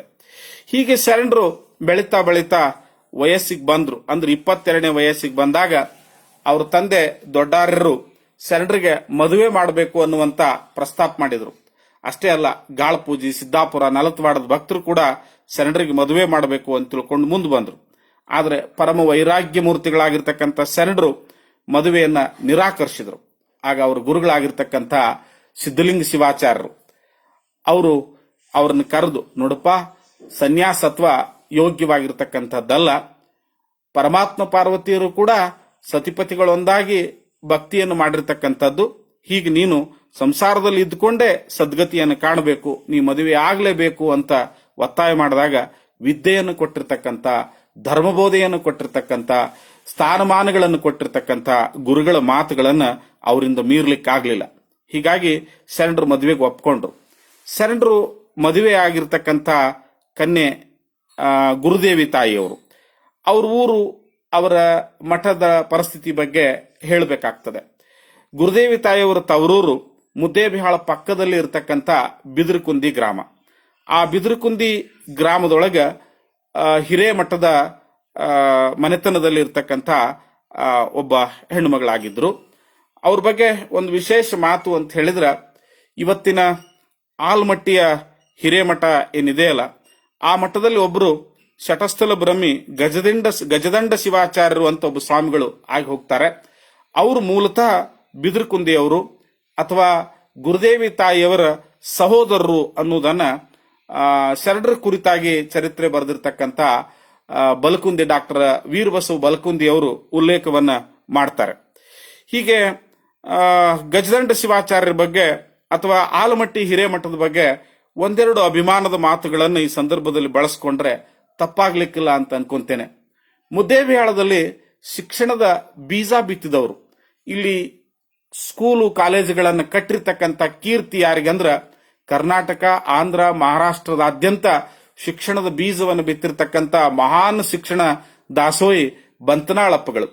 ಇಲ್ಲಿನ ಶನಿವಾರ ಗಂಗಮ್ಮ ತಾಯಿಯವರ ಮನಸ್ಸನ್ನು ಒಲಿಸಿ ಅವ್ರ ಮೂಲಕ, ಅಮ್ಮ ನಿನಗೆ ಮಕ್ಕಳಿಲ್ದಿದ್ರೆ ಏನಾತು, ಶತಶತಮಾನಗಳವರೆಗೆ ಸಾವಿರ ಮಕ್ಕಳ ಬದುಕಿಗೆ ನೀನು ಮಹತಾಯಿ ಆಗು ಅಂತ ಹೇಳಿ ಆ ತಾಯಿ ಮನಸ್ಸು ಒಲಿಸಿದವರಲ್ಲಿ ಬಂತ್ನಾಳ ಶಿವಿಗಳು ಎಷ್ಟು ಪಾತ್ರರೋ ಅಷ್ಟೇ ಶನಿವಾರ ಅವರ ಮನೆಗುರುಗಳಾಗಿರ್ತಕ್ಕಂಥ ಆಲಮಟ್ಟಿಯ ಪಟ್ಟದೇವರು ಕೂಡ ಅಂತ ಅನ್ಲಿಕ್ಕೆ ಇವತ್ತು ಆ ಶಾಲೆ ಸ್ಥಾಪನೆ ಆಗಿರ್ತಕ್ಕಂಥದ್ದು, ಆ ಶಿಕ್ಷಣ ಸಂಸ್ಥೆ ಸ್ಥಾಪನೆ ಆಗಿರ್ತಕ್ಕಂಥ ಅನೇಕ ಘಟನೆಗಳನ್ನು ಕುರಿತು ಚವಿ ಮುಳುಗುನ್ ಸರ್ ಸಂಪಾದನೆ ಮಾಡಿರ್ತಕ್ಕಂಥ ಹಲವಾರು ಗ್ರಂಥಗಳಲ್ಲಿ ಭಾವಚಿತ್ರಗಳನ್ನ, ಘಟನೆಗಳ ಉಲ್ಲೇಖಗಳನ್ನ ನೋಡ್ಲಿಕ್ಕೆ ನಮಗೆ ಸಿಗ್ತವೆ. ವೀರೇಶ್ವರ ಶರಣರ ದಾಂಪತ್ಯ ಜೀವನ ಸಾಗುವಾಗ ಅವರ ಹೆಗಲಿಗೆ ಇರ್ತಕ್ಕಂಥ ಜವಾಬ್ದಾರಿ ಅಂತ ಹೇಳಿದ್ರ ವೃದ್ಧ ತಂದೆ ತಾಯಿಗಳು ಮತ್ತ ಯುವಕರಾಗಿರ್ತಕ್ಕಂಥ ಬೆಳೀತಾ ಇರ್ತಕ್ಕಂಥ ಇಬ್ಬರು ತಮ್ಮಂದಿರು, ಇವ್ರನ್ನೆಲ್ಲ ಕಟ್ಕೊಂಡು ಶರಣರು ಬದುಕನ್ನ ಸಾಗಿಸ್ಬೇಕು. ಅವ್ರು ಮಾಡ್ತಾ ಇರ್ತಕ್ಕಂಥ ವೃತ್ತಿ ಶಿಕ್ಷಕ ವೃತ್ತಿ. ಅದು ವರ್ಷದಲ್ಲಿ ಒಂದೆರಡು ಬಾರಿ ಕಾಳು ಕಡಿಗಳ ರೂಪದಲ್ಲಿ ವೇತನ ಪಡಿತಾ ಇರ್ತಕ್ಕಂಥ ಒಂದು ವೃತ್ತಿಯಾಗಿತ್ತು. ತಮ್ಮಂದಿರು ಕೂಡ ಶರಣರ ಕೈಯಲ್ಲೇ ಕನ್ನಡ ಶಿಕ್ಷಣವನ್ನ ಕಲಿತರು. ಹೀಗಾಗಿ ಮನೆತನವನ್ನ ನಿರ್ವಹಣೆ ಮಾಡಬೇಕಾದ್ರೆ ಅವರಿಗೆ ಮತ್ತೆ ಕೃಷಿ ಕಾಯಕ ಮಾಡಲೇಬೇಕು ಅನ್ನುವಂತ ಅನಿವಾರ್ಯತೆ ಅವರಿಗೆ ಉಂಟಾಯಿತು. ಆಗ ಒಂದಷ್ಟು ಭಕ್ತರ ಹೊಲಗಳನ್ನ ಲಾವಣಿ ಹಾಕೊಂಡು, ಕೋರಿಯಂಗ ಅಂತ ಕರೀತಾರೆ ಈ ಕಡೆ ನಮ್ಮ ಭಾಗದಲ್ಲಿ, ಲಾವಣಿ ಹಾಕೊಂಡು ಎತ್ತು, ಬಂಡೆ, ಕುಂಟೆ, ಕೂರಿಗೆ ಎಲ್ಲವನ್ನ ಸಿದ್ಧಪಡಿಸಿಕೊಂಡು ಕುಟುಂಬ ಸಮೇತರಾಗಿ, ಅಂದ್ರೆ ತಮ್ಮ ಧರ್ಮಪತ್ನಿ ಆಗಿರ್ತಕ್ಕಂಥ ಗುರುದೇವಿಯವರ ಸಮೇತವಾಗಿ ಅವರು ಕೃಷಿ ಕಾಯಕವನ್ನ ಮಾಡ್ತಾರೆ. ಅಲ್ಲಿ ಕೂಲಿ ಆಳುಗಳನ್ನು ಬಳಸದೇನೆ ಒಂದು ಕಾಳು ಕೂಡ ವ್ಯರ್ಥ ಆಗ್ಲಾರ್ದಂಗ ಶ್ರಮಪಟ್ಟು ದುಡಿದು ಸಂಸಾರವನ್ನ ಸಾಗಿಸ್ತಿರ್ತಾರೆ. ಅಷ್ಟೇ ಅಲ್ಲ, ಕಲಬುರಗಿ ಶರಣಬಸವೇಶ್ವರರು ಯಾವ ರೀತಿ ಹಕ್ಕಿ ಪಕ್ಕಿಗಳನ್ನು ಪ್ರೀತಿಸ್ತಿದ್ರಲ್ಲ, ಅದೇ ರೀತಿಯಲ್ಲಿ ಶರಣರು ಕೂಡ ಹಕ್ಕಿ ಪಕ್ಕಿಗಳನ್ನ ಪ್ರೀತಿ ಮಾಡ್ತಾ, ಅವಕ್ಕೆ ನೀರಿಡ್ತಾ, ಅವುಗಳನ್ನು ಹೊಡಿಲಾರ್ದನೆ ಶರಣರ ಕೃಷಿ ಕಾಯಕವನ್ನ ಮಾಡ್ಕೊಂಡು ಹೋಗ್ತಾರೆ. ಇದರೊಂದಿಗೆ ನಲತ್ವಾಡ, ಸಿದ್ದಾಪುರ, ಗಾಳಪೂಜಿ ಗ್ರಾಮಗಳಲ್ಲಿ ಧರ್ಮದ ಕಾರ್ಯಗಳನ್ನ, ಅಂದ್ರೆ ಜಂಗಮದ ಕಾರ್ಯಗಳನ್ನ, ವೀರಶೈವ ಧರ್ಮದಲ್ಲಿ ಬರ್ತಕ್ಕಂಥ ದಶಕರ್ಮಗಳನ್ನ ಮಾಡ್ತಾ ಶರಣರು ಅದನ್ನ ಪರಮಾತ್ಮನ ಕಾರ್ಯ ಅಂತ ತಿಳ್ಕೊಂಡು ನಡೆಸಿಕೊಂಡು ಹೋಗ್ತಾ ಇರ್ತಾರೆ. ಹೀಗೆ ಶರಣರ ಜೀವನ ಸಾಗ್ತಾ ಇರ್ತದೆ. ಶರಣರಲ್ಲಿ ಮನುಷ್ಯ ಭೇದ ಇರಲಿಲ್ಲ. ಬಸವಾದಿಗಳು ಹೇಳಿದ ಹಾಗೆ ಇವನಾರವ ಇವನಾರವ ಇವನಾರವ ಎಂದೆನಿಸದಿರಯ್ಯ ಅನ್ನುವ ಹಾಗೆ ಅವ್ರು ಎಂದಿಗೂ ಕೂಡ ಪಂಥ ಭೇದವನ್ನ, ಪಂಥಿ ಭೇದವನ್ನ, ಜಾತಿ ಭೇದವನ್ನ, ಧರ್ಮ ಭೇದವನ್ನ, ಮನುಷ್ಯ ಭೇದವನ್ನ, ಪಶುಪಕ್ಷಿ ಪ್ರಾಣಿಗಳಲ್ಲಿಯೂ ಕೂಡ ಜೀವ ಭೇದವನ್ನು ಮಾಡದೆ ಶಿವಭಾವವನ್ನ ತಾಳಿರ್ತಕ್ಕಂಥ ಶರಣರು. ಅವ್ರ ಜೀವನದಲ್ಲಿ ಒಂದು ಘಟನೆ ನಡೀತದೆ. ಆ ನಲತ್ವಾಡದೊಳಗ ಇಬ್ರು ದೊರೆಗಳು, ಒಬ್ರು ಶ್ರೀಮಂತ ಸಂಗಪ್ಪನವರು ದೇಶಮುಖರಂತ, ಇನ್ನೊಬ್ರು ಶ್ರೀಮಂತ ನಾಡಗೌಡರು. ಇವರಿಬ್ಬರ ಎರಡು ಅತ್ಯಂತ ಪ್ರಬಲವಾಗಿರ್ತಕ್ಕಂಥ ಬಣಗಳಿದ್ದು ಇರ್ಲಿ. ಹೀಗಿದ್ರೂ ಕೂಡ ಅಲ್ಲಿ ಶ್ರೀಮಂತ ಸಂಗಪ್ಪನವರು ಬಹಳ ಒಳ್ಳೆ ಸದ್ಭಕ್ತರವರು. ಅವ್ರ ಮನೆತನದಿಂದ ಬಸವಾದಿ ಪ್ರಮತರ ತತ್ವ ಸಿದ್ಧಾಂತಗಳನ್ನ ಅನುಷ್ಠಾನಗೊಳಿಸಿರ್ತಕ್ಕಂಥವ್ರು. ಅವರು ವಾಡೆಯೊಳಗ 9 ವರ್ಷಗಳ ಪರ್ಯಂತರ ಸತತವಾಗಿ ಬಸವ ಪುರಾಣವನ್ನ ನಡೆಸ್ಕೊಂಡು ಹೋಗಿದ್ರು. 9ನೇ ವರ್ಷದ ಪುರಾಣದ ಮಂಗಲದ ಸಮಯ, ಶ್ರಾವಣದ ಅಂತ್ಯದಲ್ಲಿ ಆ ಪುರಾಣವನ್ನ ಮಂಗಲ ಮಾಡಬೇಕು. ಆವಾಗ ಜಂಗಮರಿಗೆ ಭೋಜನಕ್ಕೆ ಕರಿಬೇಕಲ್ಲ, ಅದು ಕರಿಲಾಕ ಯಾರಿಗೆ ಹೇಳ್ತಾರೆ ಸಂಗಪ್ಪನವರು ಅಂತ ಹೇಳಿದ್ರ ವೀರೇಶ್ವರ ಶರಣರನ್ನ ಕರೆದು, ಶರಣರ ನಮ್ಮ ಮತ್ತ ಮನೆಯೊಳಗೆ ಪುರಾಣದ, ನೀವು ದೇಶಮುಖರ ಬಣದ ಸ್ವಾಮಿಗಳು, ಅಲ್ಲಿ ಒಂದೊಂದು ಬಣಕ್ಕೆ ಸ್ವಾಮಿಗಳು ಬೇರೆ, ಬೇರೆ ಬೇರೆ ಎಲ್ಲ ಆಯಗರು ಬೇರೆ ಬೇರೆ ಇದ್ರು ಅಂತ ಹೇಳ್ತಾರೆ. ಹಾಗ ಶರಣರು ದೇಶಮುಖರ ಬಣದವ್ರು ಇದ್ರಂತ. ಅವಾಗ ಶರಣರನ್ನ ಕರೆದು ಹೇಳ್ತಾರ ಅವ್ರು ಸಂಗಪ್ಪನವ್ರು, ನೀವು ಜಂಗಮರಿಗೆ ಚರತೃಪ್ತಿಗೆ ಭಿನ್ನಾಯ ಕೊಟ್ಟು ಬರ್ರಿ ಅಂತ ತಿಳ್ಕೊಂಡು. ಅವಾಗ ಯಾವುದೇ ಭೇದ ಭಾವ ಇಲ್ಲದೆ ಇರತಕ್ಕಂತ ಶರಣರು ದೇಶಮುಖರ ಗುರುಗಳಿಗೂ ಹೇಳ್ತಾರ, ನಾಡಗೌಡ್ರ ಗುರುಗಳಿಗೂ, ಎರಡೂ ಬಣದ ಗುರುಗಳಿಗೂ ಕೂಡ ಭಿನ್ನಾಯ ಕೊಟ್ಟು ಬಂದ್ಬಿಡ್ತಾರ. ಅವಾಗ ದೇಶಮುಖರ ಕಡೆ ಇರ್ತಕ್ಕಂಥ ಗುರುಗಳಿಗೆ ಜಂಗಮರಿಗೆ ಗೊತ್ತಾಗ್ತದ ಸುದ್ದಿ. ಹೋಗಿ ಸಂಗಪ್ಪನವ್ರ ಹತ್ರ ಚರ್ಚೆ ಮಾಡ್ತಾರ, ಅಲ್ರಿ ಆ ಶರಣರಿಗೆ ಹೇಳಿರಿ ನೀವು, ಅವ್ರು ಹೋಗಿ ಆ ಕಡೆ ನಾಡಗೌಡ್ರ ಗುರುಗಳಿಗೆ ಆಮಂತ್ರಣ ಕೊಟ್ಟು ಬಂದಾರ, ಈಗ ಹ್ಯಾಂಗ್ ಮಾಡೋದು ಅಂತ ಕೇಳ್ತಾರ. ಅವಾಗ ಸಂಗಪ್ಪನವ್ರ ಅಂತಾರ, ಇರ್ಲಿ, ಈ ಮೂಲಕರ ಶರಣರಿಂದ ಊರು ಒಂದಾದ್ರ ಚಂದಲ್ಲ, ನಮಗೇನ್ ಮಾಡ್ತದ, ಜಂಗಮರು ಅವ್ರೆಲ್ರಿಗೂ ಕೂಡ ಗುರುಗಳೇ, ಅವ್ರು ಬಂದು ಭಿನ್ನಾಯ ತೀರಿಸ್ಕೊಂಡು ಹೋಗ್ಲಿ ಅಂತ ತಿಳ್ಕೊಂಡು ಸಂಗಪ್ಪನವ್ರು ದೊಡ್ಡ ಮನಸ್ಸಿನಿಂದ ಹೇಳ್ತಾರ. ಆದ್ರ ಜಂಗಮರೇ, ದೇಶಮುಖರ ಬಣದ ಜಂಗಮರೇ ಏನಂತಾರಂತ, ಅವ್ರು ಬಂದ್ರೆ ನಾವು ಬರಂಗಿಲ್ಲ ಅಂತಾರ. ಇದೇನಪ್ಪ ಮರ, ಮನಿ ಗುರುಗಳನ್ನ ಬಿಟ್ಟು ಬೇರೆ ಗುರುಗಳಿಗೆ ಭೋಜನ ಮಾಡಿಸೋದು ಹೆಂಗ? ಮತ್ ಶರಣರನ್ನ ಕರೀತಾರ, ಶರಣರ ಆ ನಾಡಗೌಡ್ರ ಗುರುಗಳಿಗೆ ಭಿನ್ನಾಯ ಕೊಟ್ಟಿರಲ್ಲ, ಅವ್ರಿಗೆ ಭಿನ್ನ ಇಲ್ಲ ಅಂತ ಹೇಳ್ಬರ್ರಿ, ಅವ್ರಿಗೆ ಬರಬೇಡ ಅಂತ ಹೇಳ್ಬರ್ರಿ ಅಂತ ಹೇಳ್ತಾರ. ಅವಾಗ ಶರಣರ ಮನಸ್ಸಿಗೆ ಬಹಳ ನೋವು ಆಕದ. ನೋವಾಗಿ ಅವ್ರೇನ್ ಮಾಡ್ತಾರ ಅಂತ ಹೇಳಿದ್ರ, ನಾಡಗೌಡ್ರ ಬಣದ ಗುರುಗಳನ್ನ ತಮ್ಮ ಸ್ವಂತ ಮನೆಗೆ, ತಮ್ಮ ಚಿಕ್ಕ ಕುಟುಂಬದ ಚಿಕ್ಕ ಗಾತ್ರದ ಮನೆಗೆ ಕರ್ಕೊಂಡು ಹೋಗಿ ಅವ್ರೆಲ್ರಿಗೂ ಅವ್ರು ಏನ್ ಇಚ್ಛಾ ಪಡ್ತಾರ ಆ ಪ್ರಸಾದವನ್ನು ಮಾಡಿ, ಅವರಿಗೆ ಕಾಣಿಕೆಯನ್ನು ಕೊಟ್ಟು, ಅವರ ಪಾದಕ್ಕೆ ನಮಸ್ಕಾರ ಮಾಡಿ ಕ್ಷಮೆಯನ್ನು ಕೇಳಿ ಅವರನ್ನು ಬೀಳ್ಕೊಡ್ತಾರೆ. ಆದ್ರೆ ಶರಣರ ಮನಸ್ಸಿಗೆ ಬಹಳ ನೋವು ಆಗ್ತದ. ಇದೇನಪ್ಪಾ, ಜಂಗಮರಲ್ಲಿಯೂ ಕೂಡ ಭೇದ ಭಾವವನ್ನ ಎಣಿಸ್ತಾರಲ್ಲ ಅಂತ ತಿಳ್ಕೊಂಡು ಶರಣರು ಬಹಳ ನೋವುಗೊಂಡು ಅವತ್ತಿನಿಂದ ನಲತ್ವಾಡದೊಳಗ ಭಿಕ್ಷಾಟನ ಕಾಯಕವನ್ನು ಮಾಡೋದಾಗ್ಲಿ ಅಥವಾ ಯಾರದ ಮನೆಗೆ ಭಿನ್ನಾಯಕ್ಕೆ ಹೋಗುವುದನ್ನಾಗ್ಲಿ ಬಿಟ್ಟು ಬಿಡ್ತಾರ. ಜಂಗಮ ಭೇದವನ್ನ ಎಣಿಸ್ತಾ ಇರ್ತಕ್ಕಂಥ ಇವ್ರ ಮನೆಗಳಿಗೆ ನಾಯಕ್ ಭಿನ್ನಾಯಕ್ಕೆ ಹೋಗ್ಬೇಕು, ಇದು ಬಸವಾದಿಗಳ ಮನಸ್ಸಿಗೆ ಒಪ್ಪುದಿಲ್ಲ. ವೀರಶೈವ ಧರ್ಮ ಸಿದ್ಧಾಂತದೊಳಗ ಭೇದ ಅಭೇದಮಿದಂ ದರ್ಶನಂ ಅಂತ ಹೇಳ್ತಿತ್ತು.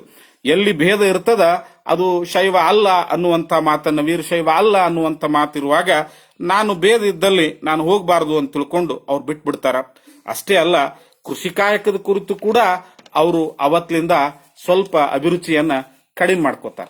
ಈ ಮಧ್ಯದಲ್ಲಿ ಅವರ ದಾಂಪತ್ಯದ ಜೀವನದ ಫಲವಾಗಿ ಅವರಿಗೆ 5 ಜನ ಮಕ್ಕಳಾಗ್ತಾರೆ. ಸಂಗಮ್ಮ, ಬಸವ, ಪಂಚಾಕ್ಷರಿ, ರುದ್ರಾಂಬೆ, ಕಂಠಯ್ಯ ಅಂತ ತಿಳ್ಕೊಂಡು. ಇವರು ಕೃಷಿ ಕಾಯಕದಲ್ಲಿ ನಿರತರಾದಾಗ ಪರಸ್ಥಳದವರಿಗೆ ದಾಸೋಹ ಮಾಡೋದು, ಎತ್ತುಗಳಿಗೆ ಮೇವು ಹಾಕೋದು ಒಂದು ಅದ್ಭುತವಾದ ಘಟನೆ ಅವ್ರ ಜೀವನದಲ್ಲಿ ಜರಿಗೆ ಹೋಗ್ತದ.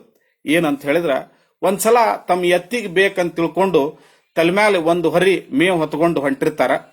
ಆ ನಲತ್ವಾಡದ ಊರು ಹೊರಗ ಹನುಮಂತಿಯವ್ರ ಗುಡಿ, ಆ ಗುಡಿ ಪಕ್ಕದಾಗ ಒಬ್ಬ ದಾರಿಕಾರ ತನ್ನ ಗಾಡಿ ಕೊಳ್ಳ ಹರಿದು ಎತ್ತಿನ ಪಕ್ಕದಾಗ ಕಟ್ಟಿ, ಆತ ಎತ್ತಿಗೆ ಮೇವ ಯಾರ ಮಾರೋರದಾರನ ಒಂದು ಹೊರಿ ಕಣಕಿ ಕೊಂಡ್ಕೊಂಡು ತನ್ನ ಎತ್ತಿಗೆ ಹಾಕ್ಬೇಕಂತ ತಿಳ್ಕೊಂಡು ನೋಡ್ತಾ ಇರ್ತಾನ. ಶರಣರು ತೆಲ್ಮ್ಯಾಲ ಮೇವು ಹೊತ್ಕೊಂಡು ಬರುವುದನ್ನು ನೋಡಿ ಅವಂಗೇನ್ ಅನಿಸ್ತದ ಅಂದ್ರ, ಈ ಮನುಷ್ಯ ಮೇವು ಮಾರವ ಇರಬೇಕು ಅಂತ ತಿಳ್ಕೊಂಡು, ಏನ್ಪಾ ನಮ್ಮ ಎತ್ತಿಗೆ ಮೇವು ಹಾಕ್ತೀಯನ್ ನೀನು ಅಂತ ಕೇಳ್ತಾರ. ಅವನ್ ಕೇಳುದೊಂದ ತಡ ಶರಣರು ತಮ್ಮ ಹೊರಿ ದಪ್ಪ ಅಂತೇಳಿ ಎತ್ತಿನ ಮುಂದೆ ಒಗದು ಹಗ್ಗ ಬಿಚ್ಕೊಂಡು ಮೇವನ್ನ ಬ್ಯಾರೆ ಬೇರೆ ಮಾಡಿ ಎರಡೂ ಎತ್ತಿಗೆ ಮೇವು ಹಾಕಿ ಎತ್ತಿನ ಮೇಲೆ ಕೈಯಾಡಿಸಿ ತಮ್ಮ ಮಠದ ಕಡೆ ಹೊಂಟ ಬಿಡ್ತಾರ. ಹೊಂಟಾಗ ಮನುಷ್ಯ ಬೆನ್ನ ಹತ್ತಾನ, ಏ ಮರಾಯ, ಆಪತ್ ಕಾಲಕ್ಕೆ ಬಂದು ನಮ್ಮ ಎತ್ತಿಗೆ ಮೇವು ಕೊಟ್ಟಿದೆ, ಮತ್ತ ಆ ಮೇವಿಂದ ಏಟಾತು ಒತ್ತು ಕೈಯಾಗ ಒಂದ್ ರೂಪಾಯಿ ಹಿಡ್ಕೊಂಡು ಶರಣರು ಬೆನ್ನ ಹತ್ತಾನ. ಶರಣರು ತಮ್ಮ ಮನೆಗೆ ಓಡ್ತಾ ಓಡ್ತಾ ಅವ್ರ ಯಾವಾಗ್ಲೂ ಇನ್ನೊಬ್ಬರಿಗೆ ತೊಂದರೆ ಆಗ್ಲಾರ್ದಂಗ ಇನ್ನೊಬ್ಬರಿಗೆ ನೋವು ಆಗ್ಲಾರ್ದಂಗ ತಮ್ಮ ಪಾಡಿಗೆ ತಾವು ತಮ್ಮ ಕಾಯಕದಲ್ಲಿ ನಿರತರಾಗ್ತಕ್ಕಂಥವ್ರು ಮುಂದ್ ಅವ್ರು ಹೋಗ್ತಿರ್ತಾರ. ಹಿಂದಿಂದ ಈ ಮನುಷ್ಯ ಏ ಮರಾಯ ಓಯ್ ಅಂತ ತಿಳ್ಕೊಂಡು ಏಕವಚನದಾಗ ಒದರ್ಕೊಂತ ಹೋಗೋದನ್ನ ನೋಡಿ ಅಲ್ಲಿ ಜನ ಹೇಳ್ತಾರ, ಅವ್ರನ್ನ ಏನಂತ ತಿಳ್ಕೊಂಡಿ ನೀನು, ಅವ್ರ ಮಹಾ ಶಿವಶರಣರು, ಅವ್ರ ಕಾಯಕ ಅವ್ರು ಮಾಡ್ಯಾರ, ಅವ್ರ ಮಾತಾಡ್ಸಕ್ ಹೋಗ್ಬೇಡ, ನಿನಗ ಅವ್ರಿಗೇನಾದ್ರೂ ಕೊಡ್ಬೇಕನ್ನಿಸ್ತಂದ್ರ ಅವ್ರ ಮನಿಗೆ ಹೋಗಿ ಅವರಲ್ಲಿ ವಿನಂತಿ ಮಾಡ್ಕೋ ಅಂತ ತಿಳ್ಕೊಂಡು ಅವ್ನು ಹೇಳ್ತಾರ.